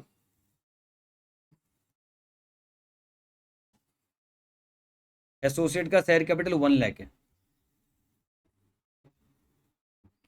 1 लाख का 15% डिक्लेयर किया, आप देख लेना 15% डिक्लेयर किया इसने, यानी 15,000 डिक्लेयर किया, समझ में आया? तो हमारा एच लिमिटेड का शेयर कितना है इसमें, हमें शेयर मिलेगा, ये हमारा कंसोलिडेशन में ऐसे भी नहीं है, इंडेक्स 28 लगा था, हमारा शेयर है 15,000 का 40% यानी 6,000। तो याद करो अगर हमें डिविडेंड मिलता है तो हम क्या दिखाते हैं, हम इन्वेस्टमेंट को कम करते हैं, dividend receivable to dividend receivable दिखाते हैं हम टू इन्वेस्टमेंट इन एसोसिएट्स, याद आया, ये हम एंट्री करते हैं कितने का 6,000 का। तो यही इफेक्ट आपको अपने बैलेंस शीट में डालना है, एक ये वाला, ये वाला, ये वाला इफेक्ट आपको बैलेंस शीट में डालना है, बस ये इफेक्ट आपने बैलेंस शीट में डाला, बात खत्म, ये सब सिखाया हुआ आपको कंसेप्ट में। Retain earning to dividend payable, retain earning 50,000 से कम हो जाएगा आपका, मैं ब्लू पेन से लिखता हूँ, 50,000 से रिटेन अर्निंग कम हो जाएगा, और डिविडेंड पेबल हम यहाँ पर दिखाएंगे 50,000 का, ये फाइनेंशियल लाइबिलिटी में आएगा डिविडेंड पेबल आपका, अदर फाइनेंशियल लाइबिलिटी बोल दो, अदर फाइनेंशियल लाइबिलिटी में डिविडेंड पेबल आ जाएगा 50,000 का। तो 50,000 यहाँ से कम हुआ, 50,000 यहाँ दिखा दिया। दूसरा वाला, फिर दूसरे वाले का क्या है, NCI to dividend payable 6,000, NCI को कम करेंगे 6,000 से,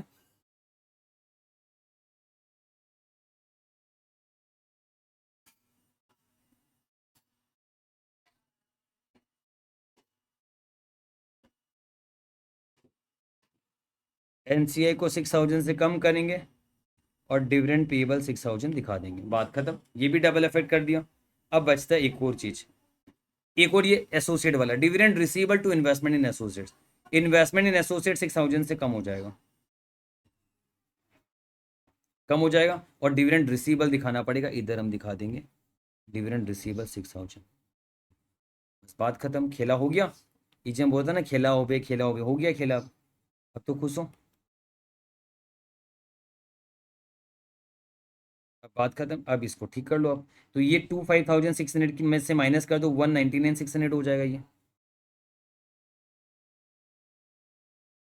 इधर आपका 6,000 एक एक्स्ट्रा से और आ जाएगा आपका, इधर आपका ये 11,10,000 है ना, 11,10,000, 11,10,600 माइनस 50,000 कर दीजिए, 10,6600 हो गया आपका,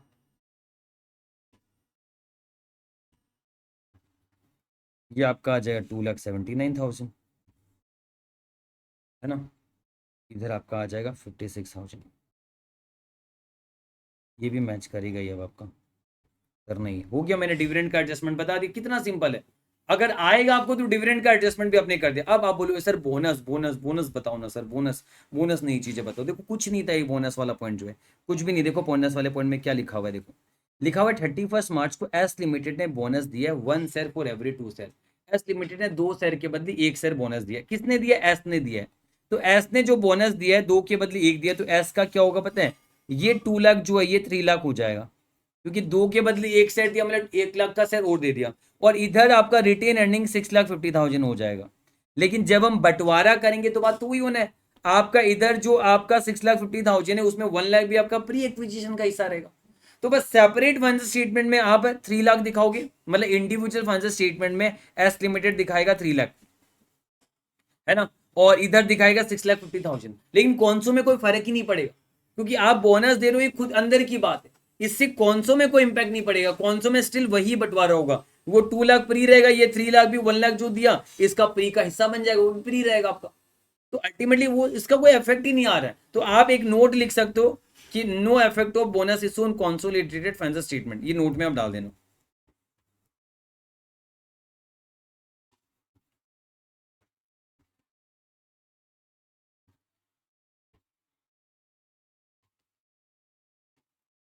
no effect of bonus issued by subsidiary और इन CFS।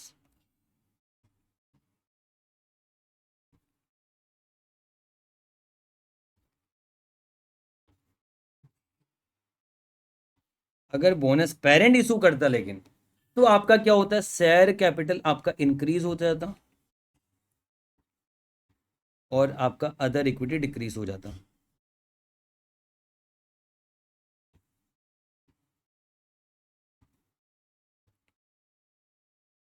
बस उतना ही फर्क पड़ता।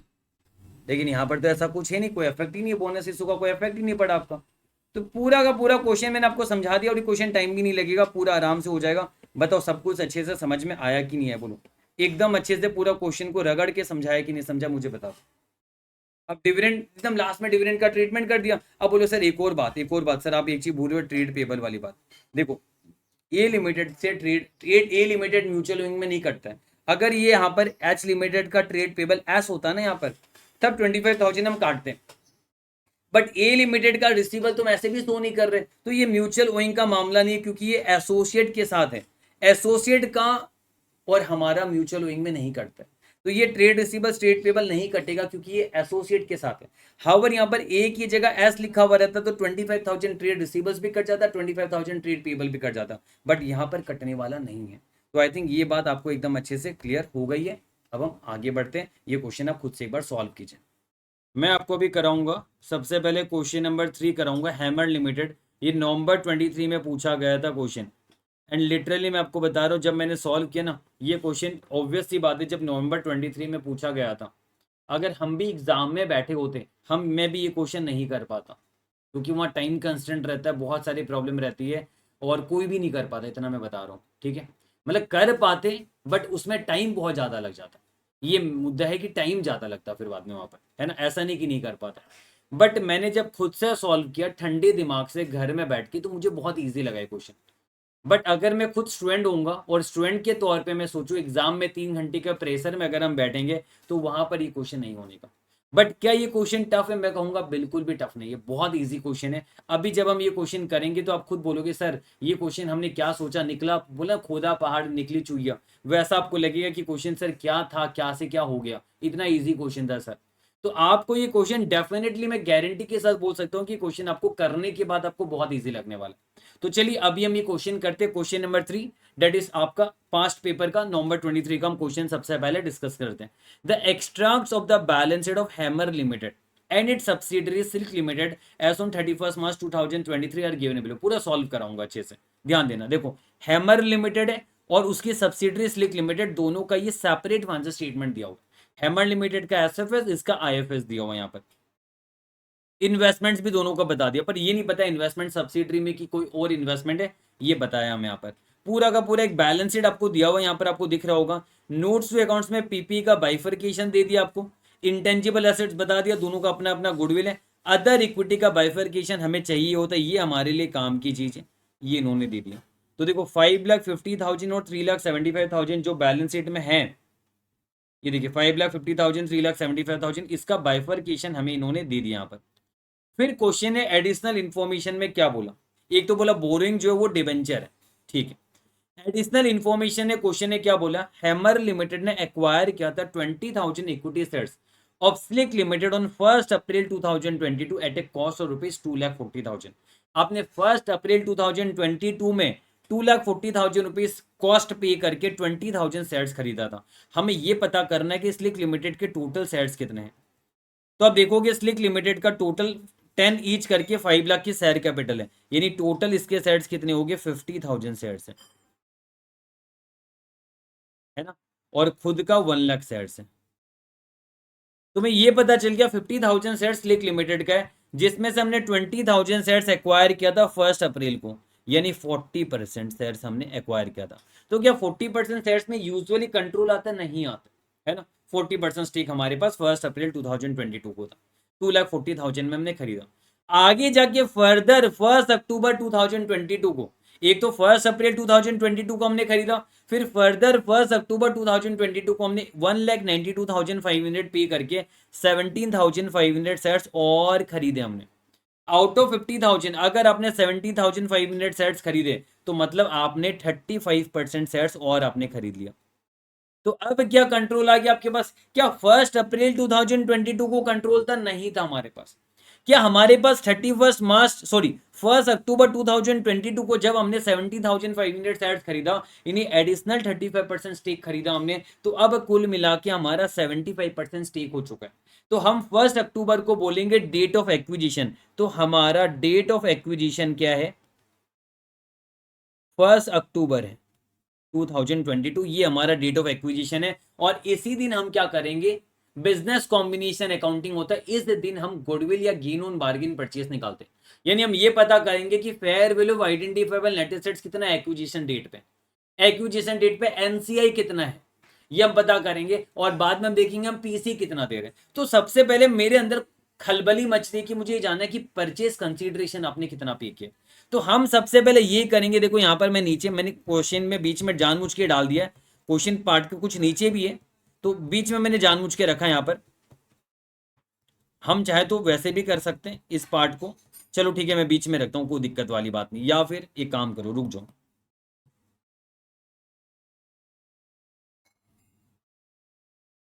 पूरा क्वेश्चन एक साथ ही रखता हूं मैं। देखो, तो यहां पर अगर आप देखोगे, मैं सबसे पहले कैलकुलेशन ऑफ पीसी करना चाहता हूं। तो पीसी का कैलकुलेशन में क्या होगा? अभी जो हमने 35% दिया है consideration paid for 35% purchase on 1 अक्टूबर,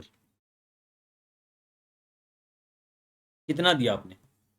जो आपने यहां पर बता दिया ना, 1,92,500 आपने पीसी दिया है 17,500 परचेज करने का। 1,92,500 आपने पीसी दिया,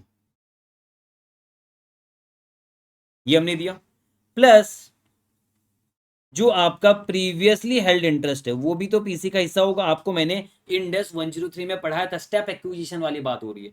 तो स्टेप एक्विजिशन में हम क्या करते हैं, जैसे पहले से 40% अगर हमारा शेयर्स परचेज किया हुआ है, हम उसको एक्विजिशन डेट पे फेयर वैल्यू में मेजर करते हैं, और जो उसकी फेयर वैल्यू होती है वही हम क्या करते हैं, उसकी जो फेयर वैल्यू है वो आपका पीसी का हिस्सा होता है। तो प्रीवियसली हेल्ड इंटरेस्ट आपका कितना है?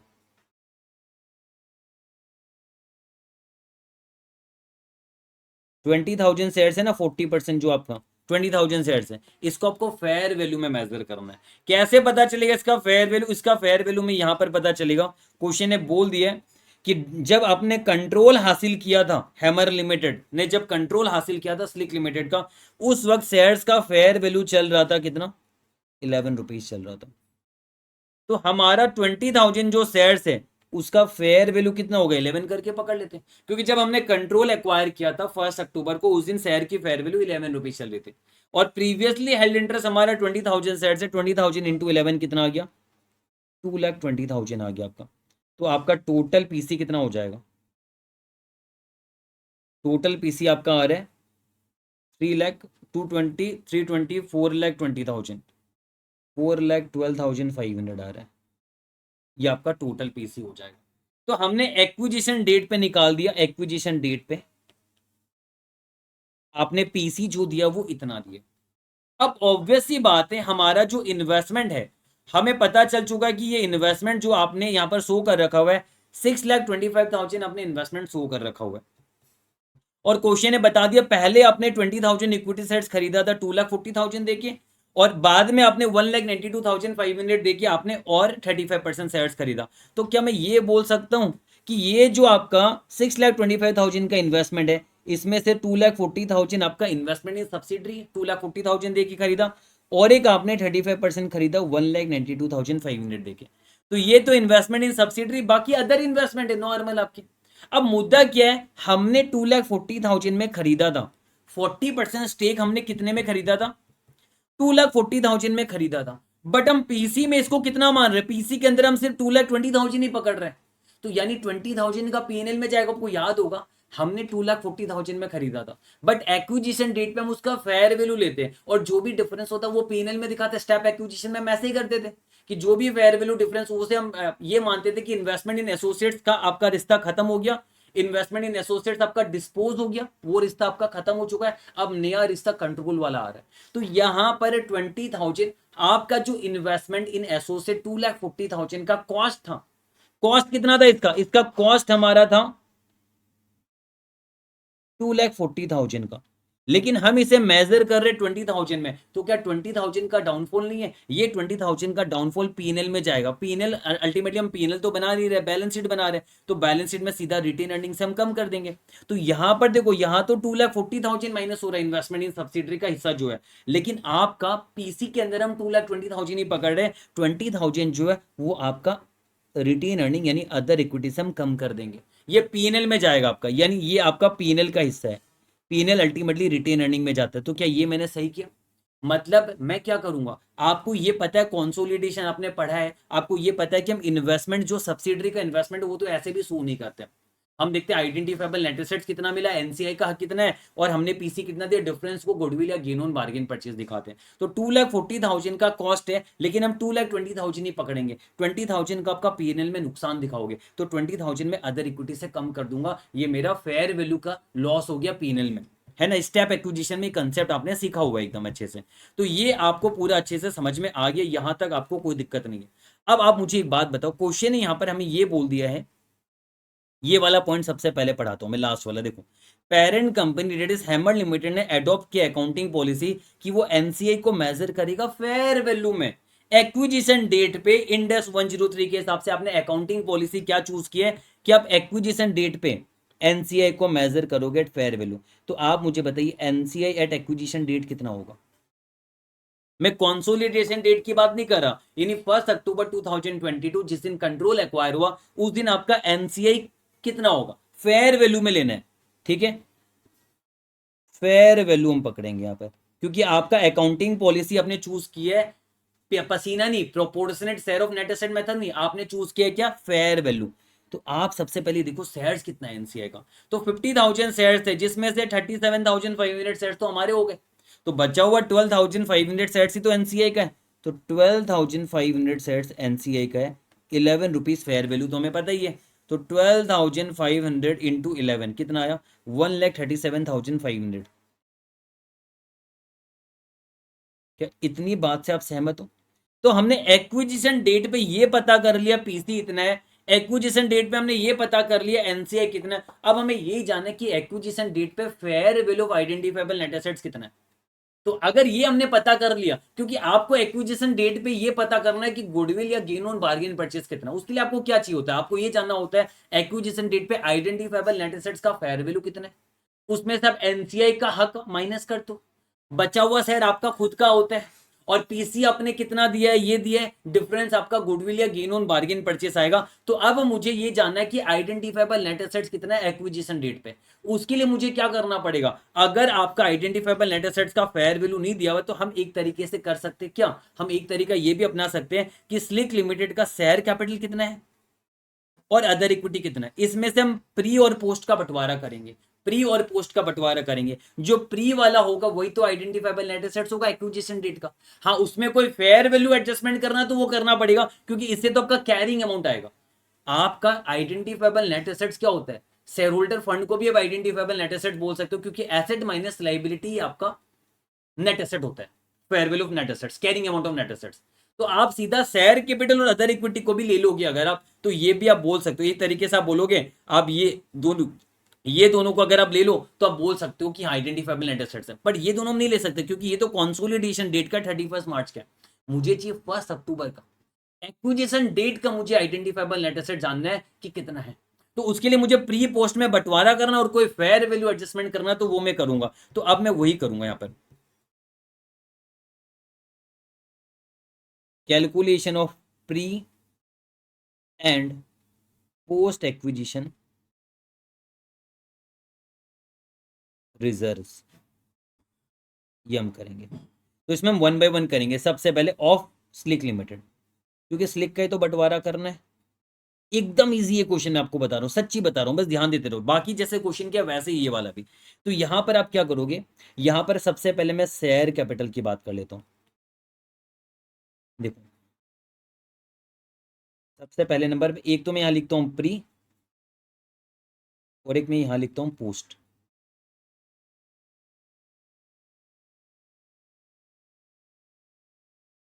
ठीक है, शेयर कैपिटल कितने का है, देखो आप ये मुझे बता दो शेयर कैपिटल कितने का है। शेयर कैपिटल आपका यहां पर आप देखो 5 लाख रुपीज है।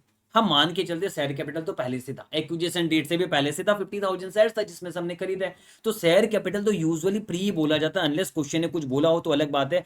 अदरवाइज हमेशा शेयर कैपिटल तो पूरा का पूरा प्री होगा, 5 लाख, ये पूरा का पूरा मैंने प्री में रख दिया। ठीक है, ये पूरा का पूरा मेरा प्री रहेगा आपका, फिर उसको मैं ऐसे छोड़ देता हूँ। फिर वापस से मैं प्री पोस्ट लेता हूँ जानबूझ के, और इस बारी में बात करूंगा किसकी, जनरल रिजर्व की। जनरल रिजर्व की बात करना चाहता हूं। तो आप देखिए यहां पर सबसे पहले आप मुझे ये बताओ एक्विजिशन डेट क्या है। एक्विजिशन डेट आपका 1 अक्टूबर 2022, ये ध्यान में रखना। आप ये देखो क्वेश्चन हमें यहां पर ये मेंशन किया है कि जो इसका रिटेन अर्निंग और जनरल रिजर्व बता दी आपको 1 अप्रैल 2022 को कितना था, यानी ओपनिंग ईयर में 1 अप्रैल प्रायर टू एक्विजिशन 1 अप्रैल को आपका जनरल रिजर्व 50,000 था। तो 1 अप्रैल का जो ओपनिंग बैलेंस है वो तो पूरा का पूरा प्री होगा। ओपनिंग जनरल रिजर्व 1 अप्रैल 22 को 50,000 था, ये तो पूरा का पूरा आपका प्री ही होगा आपका। अभी लेकिन बैलेंस कितना है, देखो 50,000 तो 1 अप्रैल को था, लेकिन अभी अगर आप देखोगे तो आपको बैलेंस दिखेगा, बैलेंस शीट के अंदर कितना दिखेगा जनरल रिजर्व। ये तो अदर इक्विटी पूरा दिया हो, इसका ब्रेकअप यहां पर नीचे है। ये देखो 1,25,000 है, अभी अभी 1,25,000 है। 1 अप्रैल को 50,000 था, that means during the entire year, यानी 1 अप्रैल 2022 से लेके 31 मार्च 2023 तक पूरे फाइनेंशियल ईयर में आपने कितना कमाया, 50,000 और 1,25,000 का डिफरेंस, यानी 75,000। यानी आप ये ट्रांसफर किया गया रिटेन अर्निंग से, हमें उससे मतलब नहीं है। आपका ड्यूरिंग द ईयर कितना जनरेट हुआ जनरल रिजर्व में, 1,25,000 पहले से, अभी ये पहले से 50,000 था ही, तो ड्यूरिंग द ईयर कितना है 75,000 है। तो 75,000 का आधा प्री होगा, आधा पोस्ट होगा, क्योंकि आपका एक्विजिशन डेट 1 अक्टूबर है। तो पहले 6 महीने में हम मानेंगे 37,500 है, और नेक्स्ट 6 महीने में आपका कितना है 37,500। क्या ये मैंने अपोर्सन किया सही है, तो आपका प्री में आ जाएगा 87,500 और पोस्ट में आ जाएगा 37,500। अब इसमें हम क्या करते हैं पता है, इसी के अंदर हम ये करते हैं, हम बोलते हैं पेरेंट की होल्डिंग कितनी है, पेरेंट का शेयर कितना हम ये बताते हैं, और एनसीआई का शेयर कितना हम ये बताते हैं। तो आप बोलोगे सर पेरेंट का शेयर 75% ले लो और एनसीआई का शेयर 25% ले लो, यस हम ऐसे ही करते हैं। तो 87,500 का 75% पेरेंट में जाएगा और 25% एनसीआई में जाएगा, इधर भी आपका 75 और 25 जाएगा। बट रुको, इसमें प्री में अब ऐसा नहीं कर सकते। सर क्यों नहीं कर सकते, क्योंकि प्री के अंदर आपको ये बोला गया कि एनसीए अपने फेयर वैल्यू में मेजर किया, तो एक्विजिशन डेट पे जबकि आपने एनसीए को फेयर वैल्यू में मेजर किया है, इस वजह से यहां पर 75:25 बंटवारा नहीं होता। वो तो तब होता जब आप पसीना मेथड करते, proportionate share of net asset method करते हैं। यहां पर एक बार हम बंटवारा नहीं करेंगे, हम इसका बंटवारा तो कर सकते हैं, क्योंकि एक्विजिशन डेट के बाद कमाया हुआ पैसा में तो प्रोपोर्शनिटी होता है, भले आप एक्विजिशन डेट पे फेयर वैल्यू में मेजर करो या पसीना मेथड में मेजर करो। तो आपका पोस्ट में तो 37,500 का ही बंटवारा होगा, इंटू 0.75, 37,500 इंटू 0.75, ये 28,125 आया, और उधर आया माइनस 37,593.75 आया इधर। बट इसका मैं बंटवारा नहीं करूंगा, इसका मैं बंटवारा 87,500 को हम बाद में देखेंगे, मैं बताऊंगा बाद में क्या करना है। अब हमारा बचता है क्या, एक और चीज रिटेन अर्निंग। अब हमारा रिटेन अर्निंग, इसी को स्टार देना, इसमें ही आपको ज्यादा दिमाग लगाना है, इसको आप प्रैक्टिस भी करोगे ताकि एग्जाम इजी है, इजी, ये बस आपने कर लिया फिर क्वेश्चन खत्म है। ये रिटेन अर्निंग आपने संभाल लिया ना, उसके बाद क्वेश्चन खत्म है, मैं गारंटी दे रहा हूं आपको मैं। ठीक है, बस ये संभाल लिया आपने, और ये भी बहुत ईजी है। ये आप प्रैक्टिस कर लेना अच्छे से, ये वाला पार्ट संभाल लेना, फिर ये क्वेश्चन में दम ही नहीं है, फिर तो फटाफट बैलेंस शीट बनेगा आपका। तो रिटेन अर्निंग में अब हम प्री पोस्ट करते हैं। तो अगर आप रिटेन अर्निंग में, अब आपको ध्यान देना पड़ेगा, रिटेन अर्निंग टोटल कितने का, 2,50,000 का है, टोटल 2,50,000 का है। और क्वेश्चन ने हमें क्या बोला है पता है, क्वेश्चन हमें बोला है कि आपका रिटेन अर्निंग 1 अप्रैल को 75,000 का था, 1 अप्रैल को आपका 75,000 का था। तो आप क्या करोगे पता, आप बोलोगे सर 1 अप्रैल को 75,000 का था, तो 75,000 आप बोलोगे पूरा का पूरा प्री में डाल दो, और बचा हुआ जो बचा हुआ कितना है, टोटल तो 2,50,000 है, 75,000 पहले से था, तो यानी 1,75,000 अपने ड्यूरिंग द ईयर कमाया, तो 1,75,000 का आधा डिवाइड बाई 2, 87,500 आप बोलोगे सर प्री में डाल दीजिए, और आप बोलोगे सर 87,500 पोस्ट में डाल दीजिए। एकदम सही बोल रहे हो, पर रुको, आपको ऐसे नहीं करना है, रुको, आपको ऐसा नहीं करना है। क्यों नहीं करना है, मैं इसका कारण बता दे रहा हूं। आप ऐसे ही करते हैं, पर इसके कारण एक मैं बता देता हूं। यहां पर देखो क्वेश्चन ने क्या बोला हुआ है, यहां पर एक लाइन आपको पढ़ना है जो क्वेश्चन ने बोला हुआ है। ये देखिए, ये देखिए, स्लिक लिमिटेड ने डिविडेंड 10% पे किया अपने इक्विटी शेयर कैपिटल में, out of the balance of retain earning on 1 April 2022 for the financial year 2021-22, यानी 2021-22 का फाइनेंशियल ईयर का आपने डिविडेंड पेमेंट किया, और एंटायर डिविडेंड जो पेमेंट किया गया वो हैमर ने अपने पीएनएल में दिखाया। ये वाला चीज आपको, बट यहां पर ये नहीं बताया कि पेमेंट कब किया गया, ये बताना बहुत जरूरी था कि पेमेंट कब किया गया। हमें ये तो बता दिया कि 2021-22 का डिविडेंड पेमेंट किया। यूजुअली 2021-22 का डिविडेंड कब पेमेंट होगा, जब 2022-23 के अंदर जनरल मीटिंग होगा, उसमें पेमेंट होगा। यूजुअली जनरल मीटिंग कब होता है, अगस्त सितंबर के आसपास में होता है, उस टाइम में आपका होगा। तो हमें ये पता चल जाए कि अक्टूबर, आपका 1 अक्टूबर को डेट ऑफ एक्विजिशन है, आपको अगर ये पता चल जाए कि डेट ऑफ एक्विजिशन से पहले हुआ है कि डेट ऑफ एक्विजिशन के बाद हुआ है, तब आपको क्लैरिटी आ जाती। बट यहां पर वो क्लैरिटी दी नहीं यहां पर। तो मैं यहां पर एक बार आईसीए के हिसाब से बता रहा हूं, ये एज्यूम कर लो कि डिविडेंड जो है ना एक्विजिशन डेट से पहले दिया गया था। हम ये मान के चलते कि डिविडेंड कब क्या दिया गया था, एक्विजिशन डेट से पहले डिविडेंड दिया गया था। तो यहां पर अगर एक्विजिशन डेट से पहले डिविडेंड दिया गया था, और अगर मान लो डिविडेंड दिया हुआ ही नहीं रहता, तो आज आपका रिटेन अर्निंग कितना होता टोटल, आपको ये भी जानना है। मेरी बात ध्यान से सुनो, अगर डिविडेंड कितना दिया गया, 10% पेड अप कैपिटल में, पेड अप कैपिटल कितना है इसका, 5 लाख है, 5 लाख का 10% मतलब 50,000 का डिविडेंड दिया गया है, क्योंकि इसका 5 लाख का पेड अप कैपिटल है, इसका 10% मतलब 50,000 डिविडेंड दिया गया है। हम एक बार मान के चलते कि डिविडेंड जो है ना, अगर दिया ही नहीं जाता तो टोटल पैसे कितने होते, 3 लाख होते। हम एडजस्ट करेंगे इसका, मैं आपको एडजस्टमेंट समझाऊंगा, इसका एडजस्टमेंट क्या करना है। पहले आप ये बोलो, अगर डिविडेंड दिया हुआ ही नहीं रहता, क्योंकि मुझे प्री पोस्ट प्रॉपर करना है, उसके लिए मुझे ये एक बार एज्यूम करके चलना कि मान लो डिविडेंड दिया हुआ ही नहीं रहता, तो ऐसे सिचुएशन में मेरा बैलेंस आज 2,50,000 नहीं होता, आज मेरा बैलेंस 3 लाख होता। तो हम यहां पर रिटेन अर्निंग का जो टोटल बैलेंस है, वो हम एक बार मान के चलते 2,50,000 प्लस 50,000 का डिविडेंड भी, ये मान के चलते। अब मैं करता हूं, अब मैं अगर ऐसा करूं तो मैं बोलूंगा देखो, ओपनिंग रिटेन अर्निंग कितना है, ओपनिंग रिटेन अर्निंग मेरा कितना है, 50,000 है। मतलब ड्यूरिंग द ईयर हमने कितना कमाया,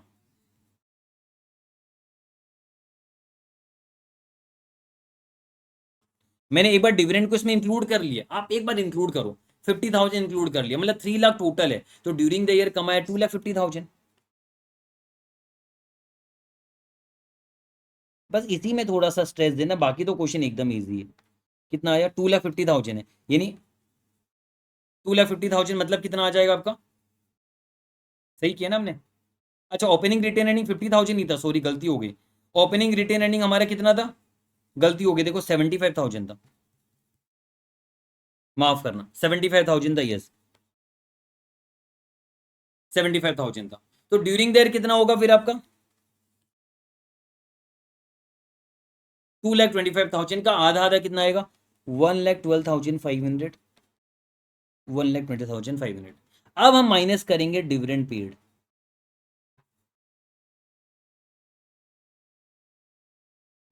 अब बताओ, अगर आप ये एज्यूम करते हो कि डिविडेंड आपका एक्विजिशन डेट से पहले दिया गया है तो प्री से माइनस करो। अगर आप ये एज्यूम करो कि डिविडेंड आपका एक्विजिशन डेट के बाद दिया गया है तो इससे माइनस करेंगे, सिंपल सी बात। तो हम यहां पर ये एज्यूम कर रहे हैं, यहां पर हम ये एज्यूम कर रहे हैं पेड बिफोर 1 अक्टूबर 2022, हम ये एज्यूम कर रहे हैं एज पर आईसीआई। तो अगर ये एज्यूम करेंगे तो डिविडेंड आपका माइनस कहां से होगा, यहां से माइनस होगा, आपका बात खत्म। क्या ये मैंने एकदम सही किया? देखो अब क्या हमने बंटवारा कर दिया, यस हमने प्रॉपर बंटवारा कर दिया यहां पर इसका भी रिटेन अर्निंग का। तो ये बात से आप सहमत हो? अब आप मुझे बताओ इधर कितना आ रहा है, इधर कितना आ रहा है, 1,37,500 आ रहा है इधर, और इधर आ रहा है 1,12,500। हाँ है ना? ये दोनों का टोटल बता दो, ये दोनों का टोटल कितना हो रहा है, 1,37,500 और 1,12,500, 250 हो रहा है ना? और 250 तो टोटल है आपका, देख लो, ये देखो 250 टोटल है, और ऊपर 125 जनरल रिजर्व था, जनरल रिजर्व भी 125 हो रही है, ये दोनों मिला लो 125 हो रहा है आपका। तो आपका टोटल हर जगह मैच कर रहा है, टोटल जो आप देखोगे इधर 1,25,000 हो रहा है, और इधर भी अगर आप टोटल देखोगे तो आपका 2,50,000 हो रहा है आपका। मतलब आपका मैच हो रहा है, हमारा बंटवारा प्रॉपर है। हमने जो बंटवारा किया एकदम प्रॉपर किया, पहले डिविडेंड को जोड़ा, फिर सही जगह में माइनस किया जहां माइनस करना चाहिए। पहले जानबूझ के जोड़ा था कि प्री पोस्ट में बंटवारा कर ले, फिर जहां माइनस करना चाहिए, जिस पीरियड में दिया गया, प्री में दिया गया तो प्री में माइनस होगा, पोस्ट में डिक्लेयर करके दिया गया तो पोस्ट में माइनस होगा आपका। हम ये एज्यूम करें प्री में दिया तो यहां पर माइनस किया। बताओ यहां तक समझ में आया क्या? पूरा का पूरा, ज्यादा टाइम नहीं लगेगा अभी अगर यहां तक समझ में आ गया। अगर यहां तक समझ में आया, अब मुझे कुछ नहीं करना है, अब मुझे आपका कुछ कुछ एडजस्टमेंट करना है, एडिशनल पॉइंट दिया गया है, फिर बैलेंस शीट बनाना, बात खत्म। बस इससे पहले मुझे हरी झंडी दे दो, मैं लिख लिख के सॉल्व करा रहा हूं आपको, पूरा क्वेश्चन एग्जाम में ऐसे ही सॉल्व कर देना। तो अब हम एक एक पॉइंट पढ़ते, एक एक करके देखो। ये वाला तो हमने पॉइंट पढ़ के कर ही दिया, डिविडेंड वाला चीज। बोनस का कोई एडजस्टमेंट नहीं होता है, ये एक और क्वेश्चन में भी मैंने बताया था बोनस का कोई एडजस्टमेंट ही नहीं होता है, क्योंकि बोनस आपका बस क्लासिफिकेशन है। जब भी स्लिक लिमिटेड बोनस देगा उससे कोई फर्क नहीं पड़ता हमें, क्योंकि वो तो प्री पोस्ट ऐसे भी बंटवारा होना है, तो इसका कोई एडजस्टमेंट नहीं होगा, ये ध्यान रखना, बोनस का कोई काम ही नहीं पड़ेगा। अब एक एक करके ये सारे पॉइंट का इफेक्ट दे दूंगा। ये पॉइंट को मैं होल्ड पे रखता हूँ एकदम, ये सिंपल सा पॉइंट एकदम लास्ट में हो जाएगा हमारा, इसको हम अभी नहीं करते। मैं अभी आपके साथ बस ये 2 पॉइंट का एडजस्टमेंट कराऊंगा, बस खत्म फिर हमारा। देखो यहां पर क्या लिखा हुआ है, ड्यूरिंग द ये फाइनेंशियल ईयर 2022-23 फाइनेंशियल ईयर में हैमर यानी पेरेंट ने परचेज किया स्लिक लिमिटेड से गुड्स 25,000 का गुड्स 30,000 में परचेज किया। मतलब स्लिक लिमिटेड ने कितना कमाया, 5,000 रुपीज कमाया, 40% अनसोल्ड है, तो अनरियलाइज प्रॉफिट कितना है, अनरियलाइज प्रॉफिट कितना हो गया, 5,000 का 40%, यानी 2,000 का अनरियलाइज प्रॉफिट है। तो 2,000 रुपीज का अनरियलाइज प्रॉफिट है या नहीं, क्योंकि स्लीक लिमिटेड ने 5,000 का प्रॉफिट कमाया, जबकि 40% ही अनसोल्ड है, 60% तो सोल्ड हो गया, तो वो रियलाइज हो चुका है, उसको रिवर्स नहीं करना। तो प्रॉफिट पूरा 5,000 रिवर्स नहीं होगा, उसका 40% यानी 2,000 ही प्रॉफिट रिवर्स होगा। तो 2,000 से क्या करेंगे, इन्वेंट्री को कम किया जाएगा, जो हैमर लिमिटेड का इन्वेंट्री है, हैमर ने परचेज किया है, हैमर का इन्वेंट्री 2,000 से कम होगा, तो हैमर का इन्वेंट्री का है, मैं यहां से कम कर दे रहा हूं। देखो हैमर का ये जो इन्वेंट्री है ये यहाँ पर है, ये गलती से ऊपर चला गया, ये रहा, ये आपका 2,000 से कम होगा। एक तो इन्वेंट्री 2,000 से कम कर देंगे, और ये हम एज्यूम करेंगे पोस्ट, ये आपका 1 अक्टूबर 2022 के बाद ही है, क्योंकि ईयर एंड बाद में परचेस हुआ, तभी तो अभी तक स्टिल बिका नहीं है। बहुत पुराना माल होता तो बिक चुका होता। कभी भी क्वेश्चन में ये इन्वेंट्री के बारे में बोली नहीं, हम ये मानेंगे कि ये पोस्ट है, ये पोस्ट समझेंगे। तो ये 2,000 रुपीज आप क्या करोगे पता है, आप अपने पोस्ट एक्विजिशन से कम कर दोगे। अनरियलाइज प्रॉफिट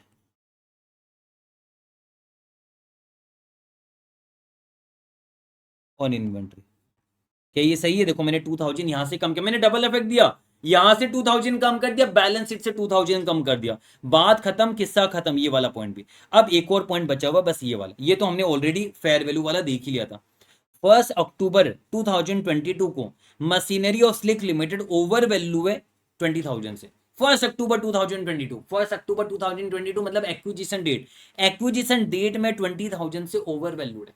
मतलब जितना एक्विजिशन डेट पे होना था ना, उससे ज्यादा 20,000 बढ़ा के रखा हुआ है। तो ये 20,000 मुझे क्या कम करना पड़ेगा, plant in machinery 20,000 Slick limited का ओवर वैल्यू है, मुझे मैं सीधा ही बैलेंस शीट में कर दे रहा हूँ, 20,000 मेरा यहाँ पर माइनस हो जाएगा, ये जो है ना ये 20,000 से माइनस हो जाएगा मेरा, तो 20,000 से ये माइनस कर दूंगा और रिटेन अर्निंग को भी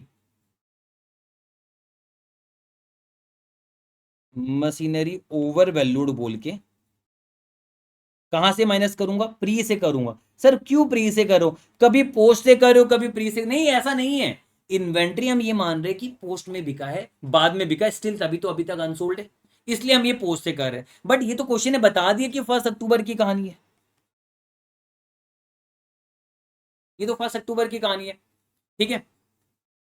ये बटेगा, अभी तक हमने बंटवारा कहाँ किया है, कौन है वेदिका जी, अच्छा वेदिका जी आप मुझे बताओ, बटेगा ये, अभी तक हमने बांटा कहाँ है, अभी तो हम पूरा हिसाब करें लास्ट में बांट देंगे ना, अभी तो मैं सिर्फ प्री पोस्ट कर रहा हूँ, प्री पोस्ट करके जो मेरा अल्टीमेट बैलेंस आएगा प्री पोस्ट का वो फिर बटेगा पेरेंट और एनसीआई में, वो भी पोस्ट वाला, क्योंकि प्री वाला में नहीं बांट रहे, क्योंकि एनसीआई को मेजर ही कर रहे फेयर वैल्यू में, तो वो बाद में बटेगा, पहले प्री पोस्ट कर ले रहे, ये हमने किया। अब देखो जबकि मशीनरी 20,000 से ज्यादा से ओवर वैल्यू था, तो डेप्रिसिएशन भी ज्यादा हुआ होगा, क्योंकि एक्सेस वैल्यू ऑफ मशीनरी रहेगा तो एक्सेस डेप्रिसिएशन हुआ रहेगा, है ना, तो डेप्रिसिएशन एक्सेस हुआ रहेगा, डेप्रिसिएशन कितना एक्सेस है आपका,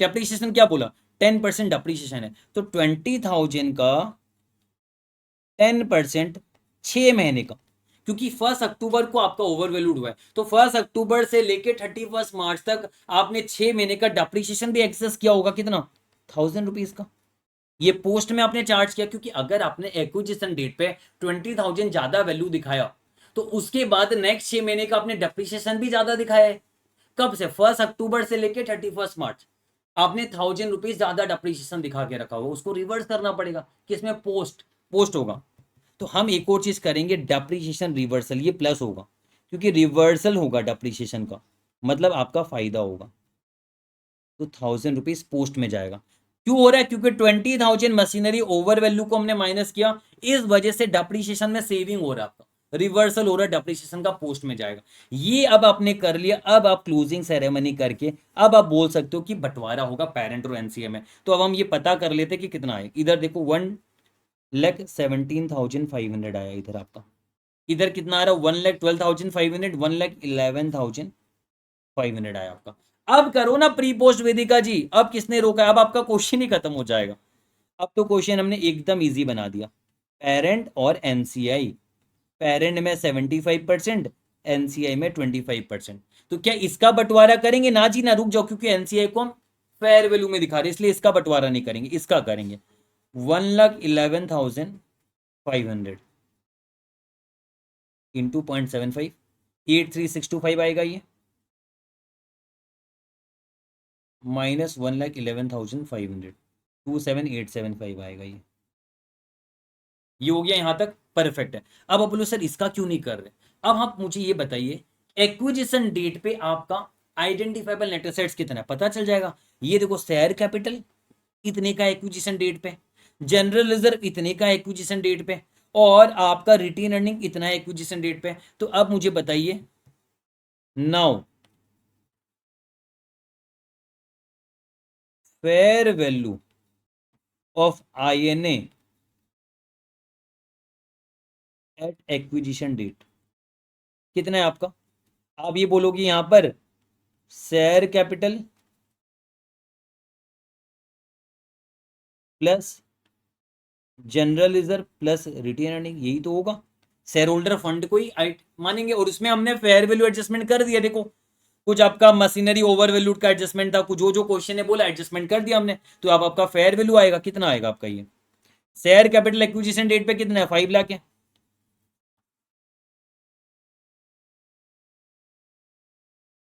जनरल रिजर्व कितना एक्विजिशन डेट पे 87,500 है, और एक्विजिशन डेट का ले रहा हूँ 1 अक्टूबर का ले रहा हूँ, यानी प्री वाला सिर्फ, ये 1,17,500 कितना आया आपका ये, कितना आ रहा है 7,05,000 आ रहा है क्या, ये आपका 7,05,000 आया। अब इसमें से हम क्या करेंगे, माइनस करेंगे NCI share at acquisition date, अगर पसीना मेथड बोलता ना तो सीधा इसका 25% ले लेते, तब तो मैं यहां पर बंटवारा भी कर देता, बोलता इसका 25% एनसीआई, इसका 25% एनसीआई, इसका भी 25% एनसीआई ले लेता, पर ये नहीं ले सकता क्योंकि एनसीआई को फेयर वैल्यू में लेना है, ये फेयर वैल्यू है और ये हमने निकाल रखा हुआ है ऑलरेडी। कितना आपने ऑलरेडी निकाल रखा हुआ है ना, फेयर वैल्यू कितना 137,500। मतलब ये जो एक्विजिशन डेट पे ये आपका आइडेंटिफाइबल नेट एसेट्स है, इसमें से कुल हिस्सा एनसीआई का 137,500 का ही है, जो कि फेयर वैल्यू है 137,500। तो अब मुझे बताइए देयर फोर पेरेंट का शेयर कितना होगा, parent share of identifiable net assets कितना होगा आपका, बता दो अभी मुझे। 7 लाख, 6 लाख, 7,05,000 में से 137,500 एनसीए को मिल रहा है, 567,500 आया। तो हमें इतना शेयर मिला है और हमने इसको पाने के लिए पैसे कितने खर्च किए हैं, पीसी 4,12,500। पीसी हमने कितना दिया, 4,12,500। तो पीसी तो हमने कम दिया है, तो जो डिफरेंस है वो गेन ऑन बार्गेन परचेस आएगा, गुडविल नहीं आएगा इस क्वेश्चन में। गेन ऑन बार्गेन परचेस आएगा, जिसे आप कैपिटल रिजर्व बोलोगे, कैपिटल रिजर्व में डालोगे। ये आई थिंक 1,55,000 आ रहा है, समझ में आया ये। तो ये जो मैंने निकाला एक वर्किंग ही तो है, ये वर्किंग क्या पता है, कैलकुलेशन ऑफ गुडविल और गेन ऑन बार्गेन परचेज। ठीक है, ये हमने निकाला है ना, एट एक्विजिशन डेट। आपको याद होगा बाकी क्वेश्चन में भी हम ये करते थे, एनसीआई निकालते थे एक्विजिशन डेट पे। अब एनसीआई तो कंसोलिडेशन डेट पे निकालना है, तो अब मुझे एनसीआई निकालना है। Goodwill gain on bargain purchase निकालिया मैंने वर्किंग। अब मुझे अभी बताओ एनसीआई, मतलब तीन चीज निकालना, तो goodwill gain on bargain purchase, NCI निकालना होता है, और आपका वो निकाल अदर इक्विटी पता करते हैं, अदर इक्विटी बैलेंस कितना है। तो अभी मैं एनसीआई निकालूंगा। एनसीआई कौन सा वाला, कॉन्सोलिडेशन डेट वाला, एक्विजिशन डेट वाला नहीं, कॉन्सोलिडेशन वाला। तो आप बताइए एनसीआई एक्विजिशन डेट पे कितना है, ये तुम्हें पता है एनसीआई एक्विजिशन डेट पे, ये देखो ये वाला है 137,500 plus share of general reserve plus share of retain earning, ये मिलेगा। जनरल रिजर्व में शेयर आपको कितना मिला था, ये देखो 9,375, और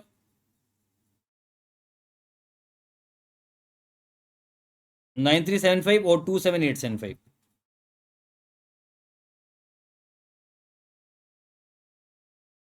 ये कंसोलिडेशन डेट पे एनसीए आएगा, कितना आ गया मुझे बता देना, कितना आ गया, ये हमने निकाला।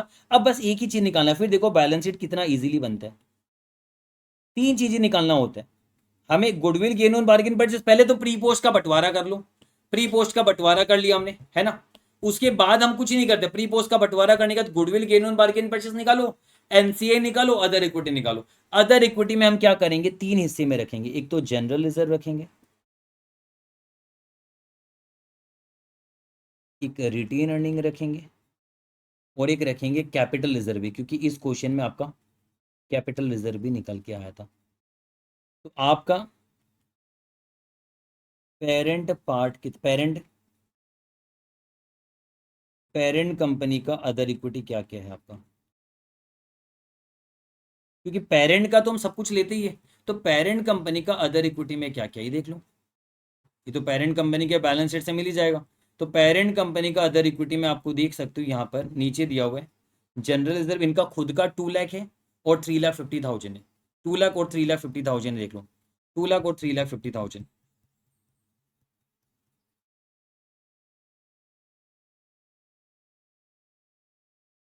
ये इसका खुद का है, इसका खुद का है। और आपको याद होगा मैंने बैलेंस शीट में एक एडजस्टमेंट पहले ही करके छोड़ दिया था। ये देखो मैंने बोला था ना 20,000 माइनस होगा, 2 लाख और 3,50,000। ये 20,000 कौन सा है आपका, इन्वेस्टमेंट आपका जो मेजर्ड हुआ था फेयर वैल्यू में।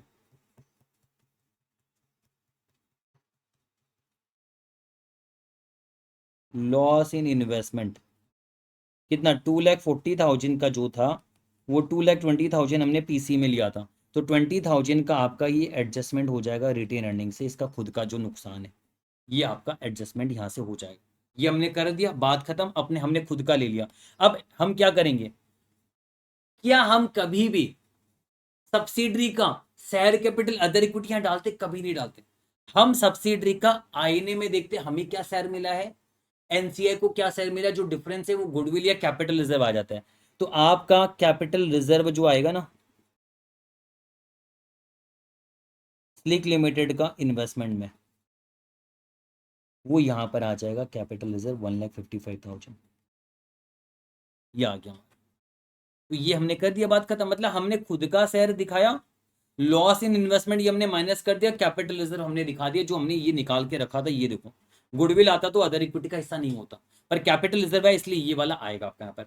ये हमने सारा किया। अब मुझे एक और चीज करना है, पता है एक और चीज यहाँ पर, अब एक ही छोटी सी चीज है, बाकी सब क्वेश्चन हो गया हमारा।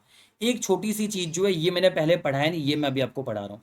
ये देखो ये वाला लाइन अब एग्जाम में भूल सकते हो, इसको स्टार दे के रखना, इसलिए मैंने लास्ट में कराया ये वाला। देखो स्लिक लिमिटेड का 8% डिवेंचर है, जो कि हैमर लिमिटेड ने ही खरीदा है। उसकी नॉमिनल वैल्यू 35,000 है, पर आपने 84,000 में खरीदा है। मतलब आपने डिबेंचर इशू किया था 35,000 का फेस वैल्यू, मैंने उसे 84,000 में खरीदा है। लेकिन ये तो अब कटेगा क्योंकि मेरा इन्वेस्टमेंट इन डिबेंचर है और आपने डिबेंचर इशू किया है। कॉन्सोलिडेशन करते समय क्या ये कटेगा? जैसे रिसीवेबल पेबल कटता है वैसे डिबेंचर इन्वेस्टमेंट और डिबेंचर इशूड भी तो कटेगा। तो मेरा 84,000 का जो इन्वेस्टमेंट इन डिबेंचर है वो माइनस होगा। वो कहां से माइनस होगा पता है? ये देखो यहां से। ये जो इन्वेस्टमेंट था ना आपका 6,25,000 हमारा खुद का इन्वेस्टमेंट है, उसमें से तो हमने जो सब्सिडरी में इन्वेस्टमेंट किया 2,40,000 और 192,500 हमने माइनस किया, क्योंकि ये सब्सिडरी में इन्वेस्टमेंट किया। और एक आपने डिबेंचर को भी 84,000 में खरीदा था, तो 84,000 का हम ये माइनस करेंगे, 84,000 का हम ये माइनस करेंगे।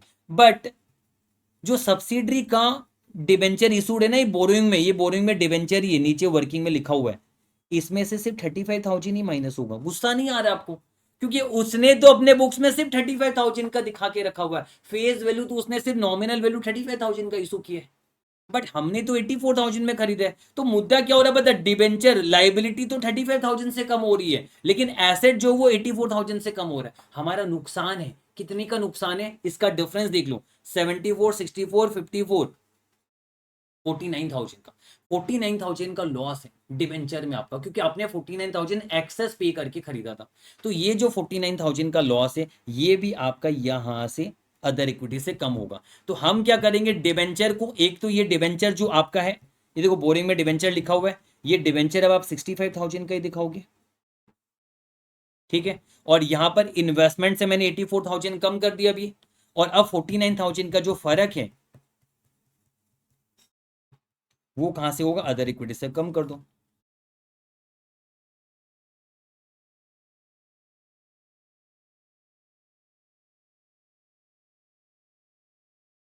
डिवेंचर जो आपने रिटर्न ऑफ किया उसका लॉस यहां से अब 49,000 कम कर दो। अब आप क्या कर सकते हो? कर सकते हो अब क्लोजिंग सेरेमनी करो। कितना आ रहा है? इधर 2 लाख आ रहा है, इधर कितना आ रहा है? रिटेन अर्निंग 350 से 330 माइनस 49,000, 2,81,000, और इधर 1,55,000 आ गया आपका।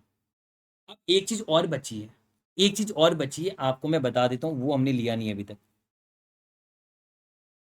छोटी सी चीज बची है, क्या आप बताओ क्या बची होगी? आप बताओ। जो पोस्ट एक्विजिशन प्रॉफिट है वो भी तो रिटेन अर्निंग में आएगा।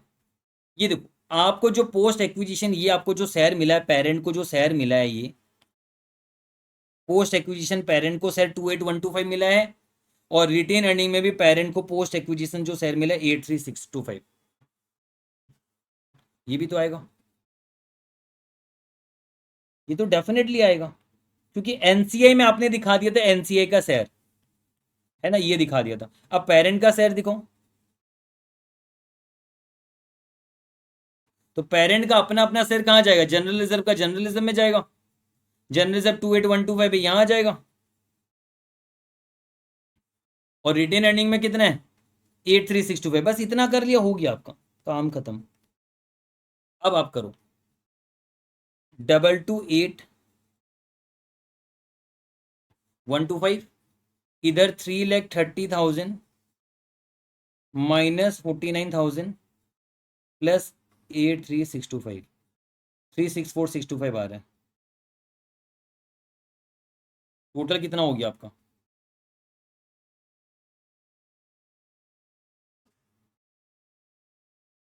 747 750 आपका टोटल आ रहा है।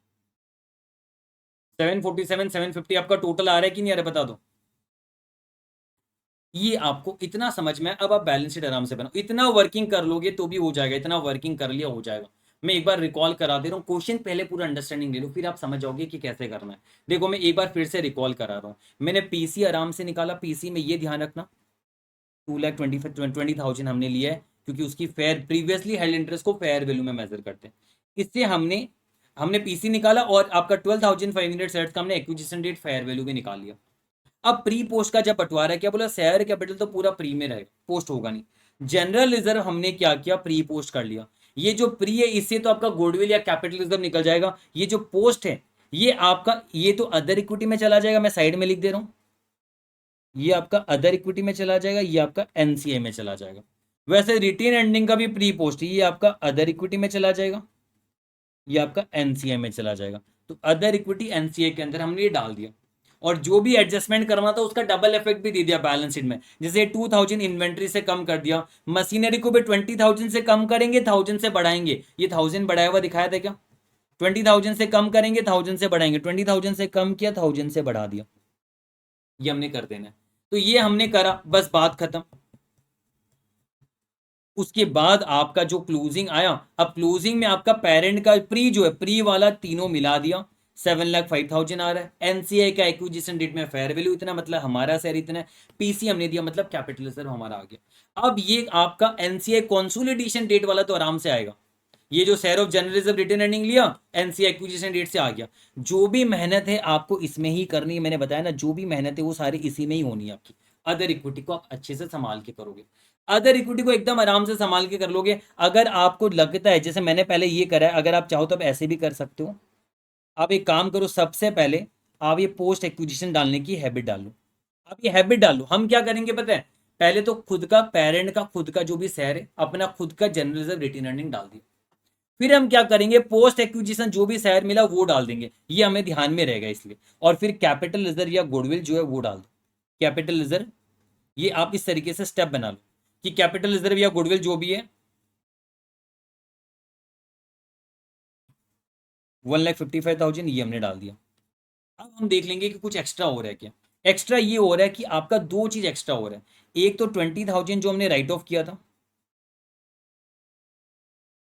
इन्वेस्टमेंट का जो लॉस है, और एक आपका डिबेंचर का लॉस, ये दोनों हमने राइट ऑफ किया। ये आपको आगे जाके यही परेशान करेगा अगर करेगा कोई तो। ये दोनों आपको मिस नहीं करना है, तो इसमें स्टार दे दीजिए, इसमें स्टार दे दो, ये मिस नहीं करना है आपको। और बाकी कुछ भी करो कोई दिक्कत नहीं है, बस ये मिस नहीं होना चाहिए आपका। तो अब आपका हो जा रहा है एकदम अच्छे से, बोलो हाँ है ना। तो ये हो गया, आराम से ये मैच कर गया आपका। तो ये अदर इक्विटी बना लिया, मतलब मैं फिर से रिपीट कर रहा हूँ, खुद का अपना आपका अदर इक्विटी का बैलेंस लिखा आपने, पेरेंट का जो post acquisition share of profit है वो इसने दिखा दिया, ठीक है। गुडविल या कैपिटल रिजर्व जो आया, गुडविल आया तो नहीं दिखता है पर कैपिटल रिजर्व है तो आ गया यहाँ पर। और ये दोनों चीज आपका, एक तो इन्वेस्टमेंट में प्रीवियसली हेल्ड इंटरेस्ट की वजह से जो आया ये, और एक आपका डिबेंचर का राइट ऑफ का है। ये एडिशनल चीज है, यही आपको एग्जाम में ध्यान में रखना है, क्योंकि ये एक नई चीज है। ये आपको हर क्वेश्चन में नहीं दिखती है, क्योंकि कुछ बच्चे थोड़ा सा याद भी करते हैं ना, तो उसको ये ध्यान में रखना कि ये चीज मैं मिस ना करूं। ये कर लिया उसके बाद अब आपको दिक्कत ही नहीं, अब आप बैलेंस शीट आराम से बनाओ। इतना वर्किंग किया, काम खत्म। बैलेंस शीट बनाना बहुत सिंपल है, मैं बता रहा हूँ कैसे बनाना है। ये तो 174,750 आ गया आपका। बैलेंस शीट बनाना बहुत सिंपल है। देखो बैलेंस शीट आप कैसे बनाते हो पता है, कंसोलिडेशन का बैलेंस शीट मैंने पहले भी बताया था। आप क्या करो पता है, हैमर लिमिटेड अपना बुक का जो भी आइटम है एज इट इज पूरा दिखा देगा, एज इट इज पूरा का पूरा बुक का आइटम दिखा देगा। हाँ अदर इक्विटी में कुछ चेंज है तो वो तो लिख ही लेगा वहां से, कोई दिक्कत नहीं है। आप ये समझ लो अदर इक्विटी को छोड़ के अपना और इन्वेस्टमेंट को छोड़ के सारा एज इट इज दिखा देगा। सब्सिडरी का भी assets and liabilities fair value adjustment करके जो भी आ रहा है वो सारा दिखा देगा। सब्सिडरी का शेयर कैपिटल और अदर इक्विटी हम नहीं लेंगे। तो अब मैं यहां पर ही करता हूं, यहां पर मैं क्या करूंगा पता, प्रॉपर्टी प्लांट एंड इक्विपमेंट का हेड बनाऊंगा। उसमें मैं क्या लूंगा, 6 लाख लूंगा, यस, और 3,25,000 भी लूंगा, लेकिन इसमें ये दोनों एडजस्टमेंट करेंगे। तो आपका इधर क्या आएगा पता है, 6 लाख आएगा, प्लस 3,25,000 आएगा, माइनस 20,000 प्लस 1,000 होगा। ये तो इसमें एडजस्टमेंट होना ही है। तो ये कितना आ रहा है, माइनस 19,000 हो जाएगा नेट दोनों का मिला के। ये हो गया 9,06,000। तो पीपी आप 9,06,000 का दिखाओगे। इंटेंजिबल एसेट्स तो पूरा का पूरा 2 लाख का आप दिखा दोगे। अब देखो इन्वेस्टमेंट है, ये मैंने ऑलरेडी कर रखा हुआ इन्वेस्टमेंट 6,25,000 का हमारा इन्वेस्टमेंट, इसमें अदर इन्वेस्टमेंट भी हो सकता है। तो सब्सिडरी का इन्वेस्टमेंट तो माइनस कर देंगे क्योंकि वो पीसी आपका एडजस्ट हो चुका है कैपिटलिज्म निकालते समय। -192,500 -84,000, ये 1,08,500 आया, प्लस 1,25,000 सब्सिडरी का, यानी 233,500 आ गया ये आपका। इन्वेंट्री कितना है 1,283,000 आएगा देख लो, क्योंकि ये 1,23,000 हो जाएगा। तो ये 2,83,000 आया आपका। फिर आपका ट्रेड रिसीवर्स कितना आएगा? ट्रेड रिसीवर्स आपका कुछ एडजस्टमेंट करना है, मैं एक बार पूरा लिख देता हूँ।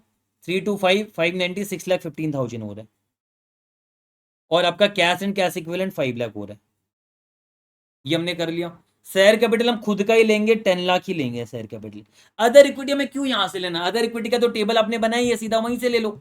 अदर इक्विटी का टेबल आपने जो बनाया है यहाँ पर, इतनी मेहनत की, इसका टोटल मार लो तीनों का। तीनों का टोटल कितना आ रहा है? 228,125 364,625 1,55,000 747,750। ये हमने ले लिया सीधा 747,750। बोरोइंग्स आप 65,000 का दिखाओगे क्योंकि 35,000 आपने माइनस कर दिया। बैंक ओवरड्राफ्ट 1,50,000 का होगा। ट्रेड पेबल 6 लाख का होगा। लेकिन अब इसमें कुछ एक एडजस्टमेंट मेरा बाकी है, जो मैंने लास्ट के लिए छोड़ा था, एक छोटा सा पॉइंट। ये वाला पॉइंट आपको याद होगा, ये वाला ट्रेड रिसीबल्स वाला। ट्रेड रिसीबल्स में क्या बोला कि हैमर का ट्रेड रिसीबल्स जो है उसमें 2 लाख रुपए स्लिक से मिलना है, लेकिन 50,000 डिस्काउंटिंग करवा ली है। मतलब मुझे 2 लाख रुपए स्लिक से मिलना था, 50,000 तो मैंने डिस्काउंटिंग करा लिया बैंक से, मतलब मुझे स्लिक से अब कितना मिलना है? 1,50,000 मिलना है। तो 1,50,000 मुझे स्लिक से मिलना, म्यूचुअल होंगे तो 1,50,000 ट्रेड रिसीबल से भी कम कर दो, यानी ट्रेड रिसीबल्स 1,50,000 कम कर देंगे तो कितना आ जाएगा? 5,15,000 4,65,000 आएगा क्या? पूरा 2 लाख नहीं होगा क्योंकि 50,000 डिस्काउंटिंग करा लिया। और इधर भी आपका 6 लाख में से 1,50,000 माइनस कर दोगे, 4,50,000 आएगा आपका।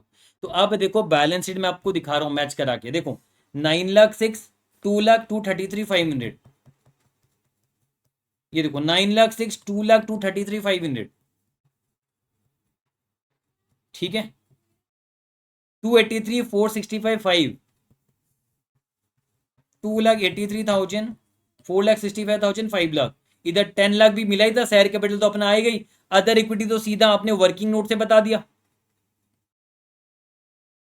है ना, अदर इक्विटी सीधा वर्किंग नोट से बता दिया हमने। ये एनसीए हमने निकाला वर्किंग नोट से बता दिया हमने, एनसीए तो हमारा है यहाँ पर। और आपका नॉन करेंट लाइबिलिटी में आपका 65,000 है ही आपका निकाला हुआ, ये देखो, ये देखो इधर आपका ये सारा लिया 65,000 1,50,000 4,50,000 65,000 1,50,000 4,50,000, बात खत्म। तो आपको क्या करना पता है? बैलेंस शीट अब मैं आपको बता रहा हूं कैसे बनाना है। बैलेंस शीट में देखो मैंने पीपी दोनों का जोड़ दिया, मैंने दोनों का पीपी जोड़ दिया, उसमें से मैंने माइनस कर दिया 20,000 जो ओवर वैल्यू था, प्लस 1,000 मैंने प्लस किया, ये मेरा फिगर आ गया। इंटेंजिबल एसेट तो एज इट इज लिया। इन्वेस्टमेंट मेरा ये दोनों था, उसमें से मैंने बोला 2,40,000 एक मेरा इन्वेस्टमेंट इन सब्सिडरी था, 1,92,500 मेरा इन्वेस्टमेंट इन सब्सिडरी था, और एक 84,000 का मेरा इन्वेस्टमेंट इन डिवेंचर था। ये डिवेंचर भी मैंने माइनस कर दिया, तीनों चीज हटाया मैंने, क्योंकि डिवेंचर म्यूचुअल विंग में कट गया था आपका। इन्वेंट्री में मैंने 2,000 माइनस किया था, आपको याद होगा इन्वेंट्री 2,000 आपका अनरियलाइज प्रॉफिट था। ट्रेड रिसीवर्स में आपको 1,50,000 कम हुआ था, और आपका ट्रेड पेबल से भी 1,50,000 कम हुआ है, ये हमने किया यहाँ पर।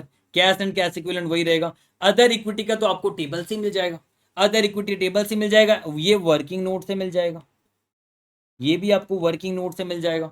लॉन्ग टर्म बोरिंग में आपने 35,000 जो कम किया था, आपको याद होगा 1 लाख में से 35,000 कम किया था, जो डिवेंचर का म्यूचुअल वाला था।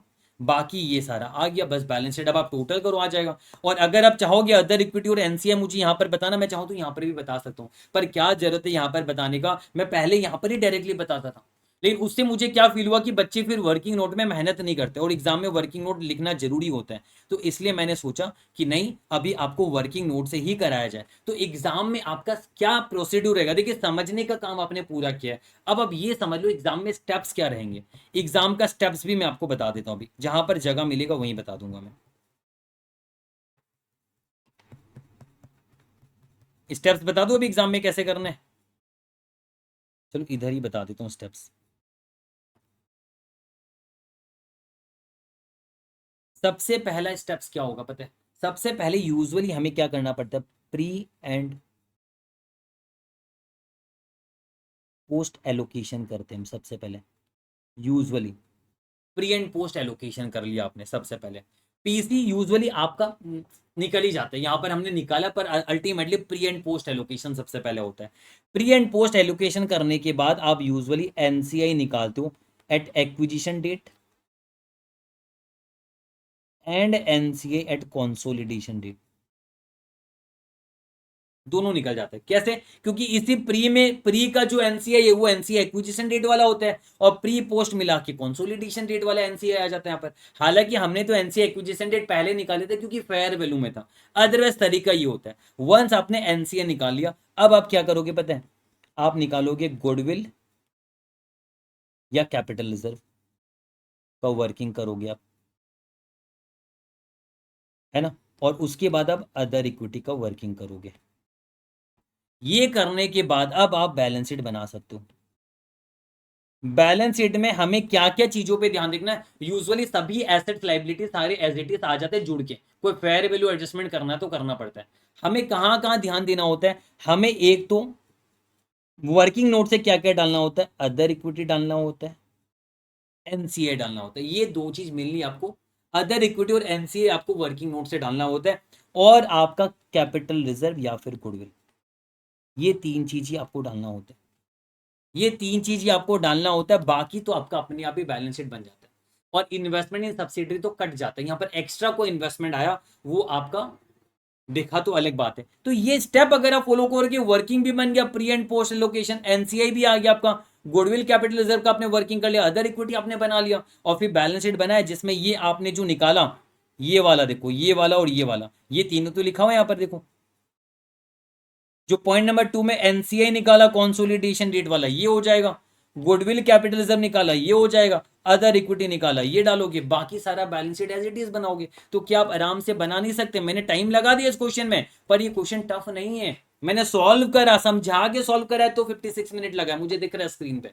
लेकिन अगर आप खुद से करोगे तो ये आधे घंटे में होगा, आधे घंटे में होगा एग्जाम में, अगर आप खुद से करोगे। मैं बिना समझाया फटाफट से अगर मैं सॉल्व करूं तो मुझे आधा घंटा भी नहीं लगेगा, मुझे शायद 20 मिनट से 25 मिनट्स लगेगा अब ये क्वेश्चन करने पर। तो मुझे बताओ क्या ये क्वेश्चन पूरा समझ में आया? ये आपने पीसी यहां पर निकाला, अदरवाइज क्वेश्चन में ज्यादातर इसकी जरूरत नहीं पड़ती। ये पीसी आपने पहले निकाला, एनसीए फेयर वैल्यू है बोल के आपने पहले निकाल लिया, अदरवाइज हमने प्री पोस्ट एलोकेशन किया, बस यहां पर इसका बंटवारा नहीं हुआ क्योंकि एनसीए फेयर वैल्यू में मेजर हो रहा है, इस वजह से आपने प्री पोस्ट किया, और फिर गुडविल निकाला, एनसीआई निकाला, अदर इक्विटी निकाला, फिर आपने क्या किया, बैलेंस शीट बनाया, दोनों को जोड़ा, जो भी नेसेसरी एडजस्टमेंट था वो एडजस्टमेंट किया हमने।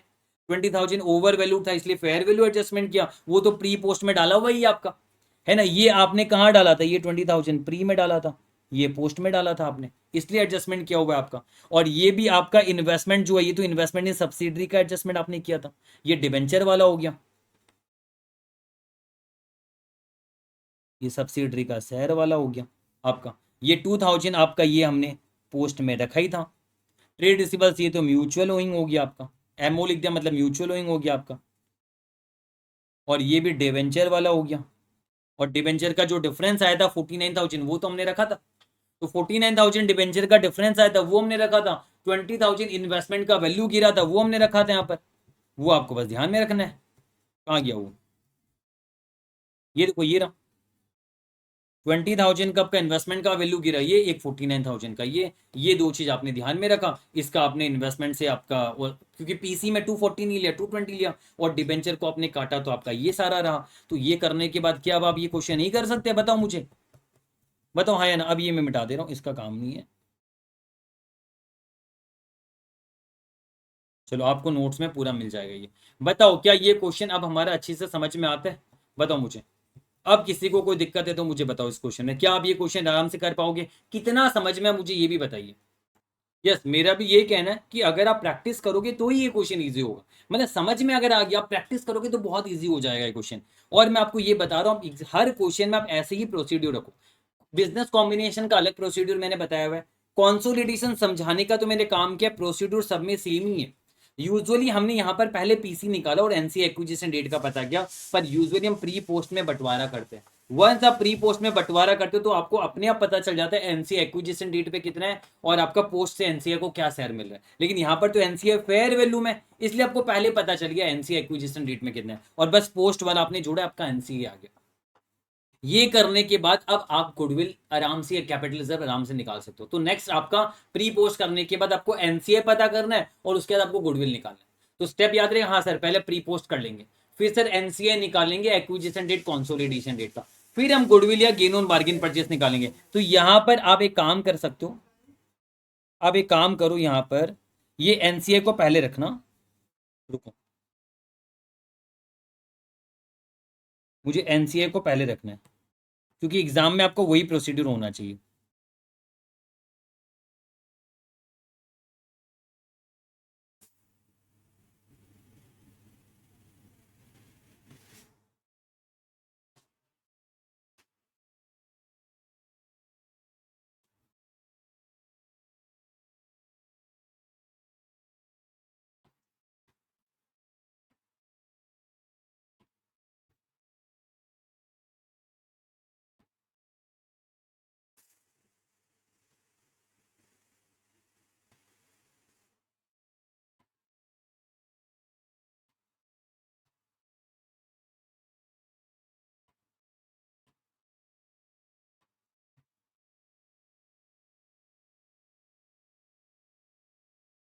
ये आपका प्रोसीड्यूर होना चाहिए एग्जाम में।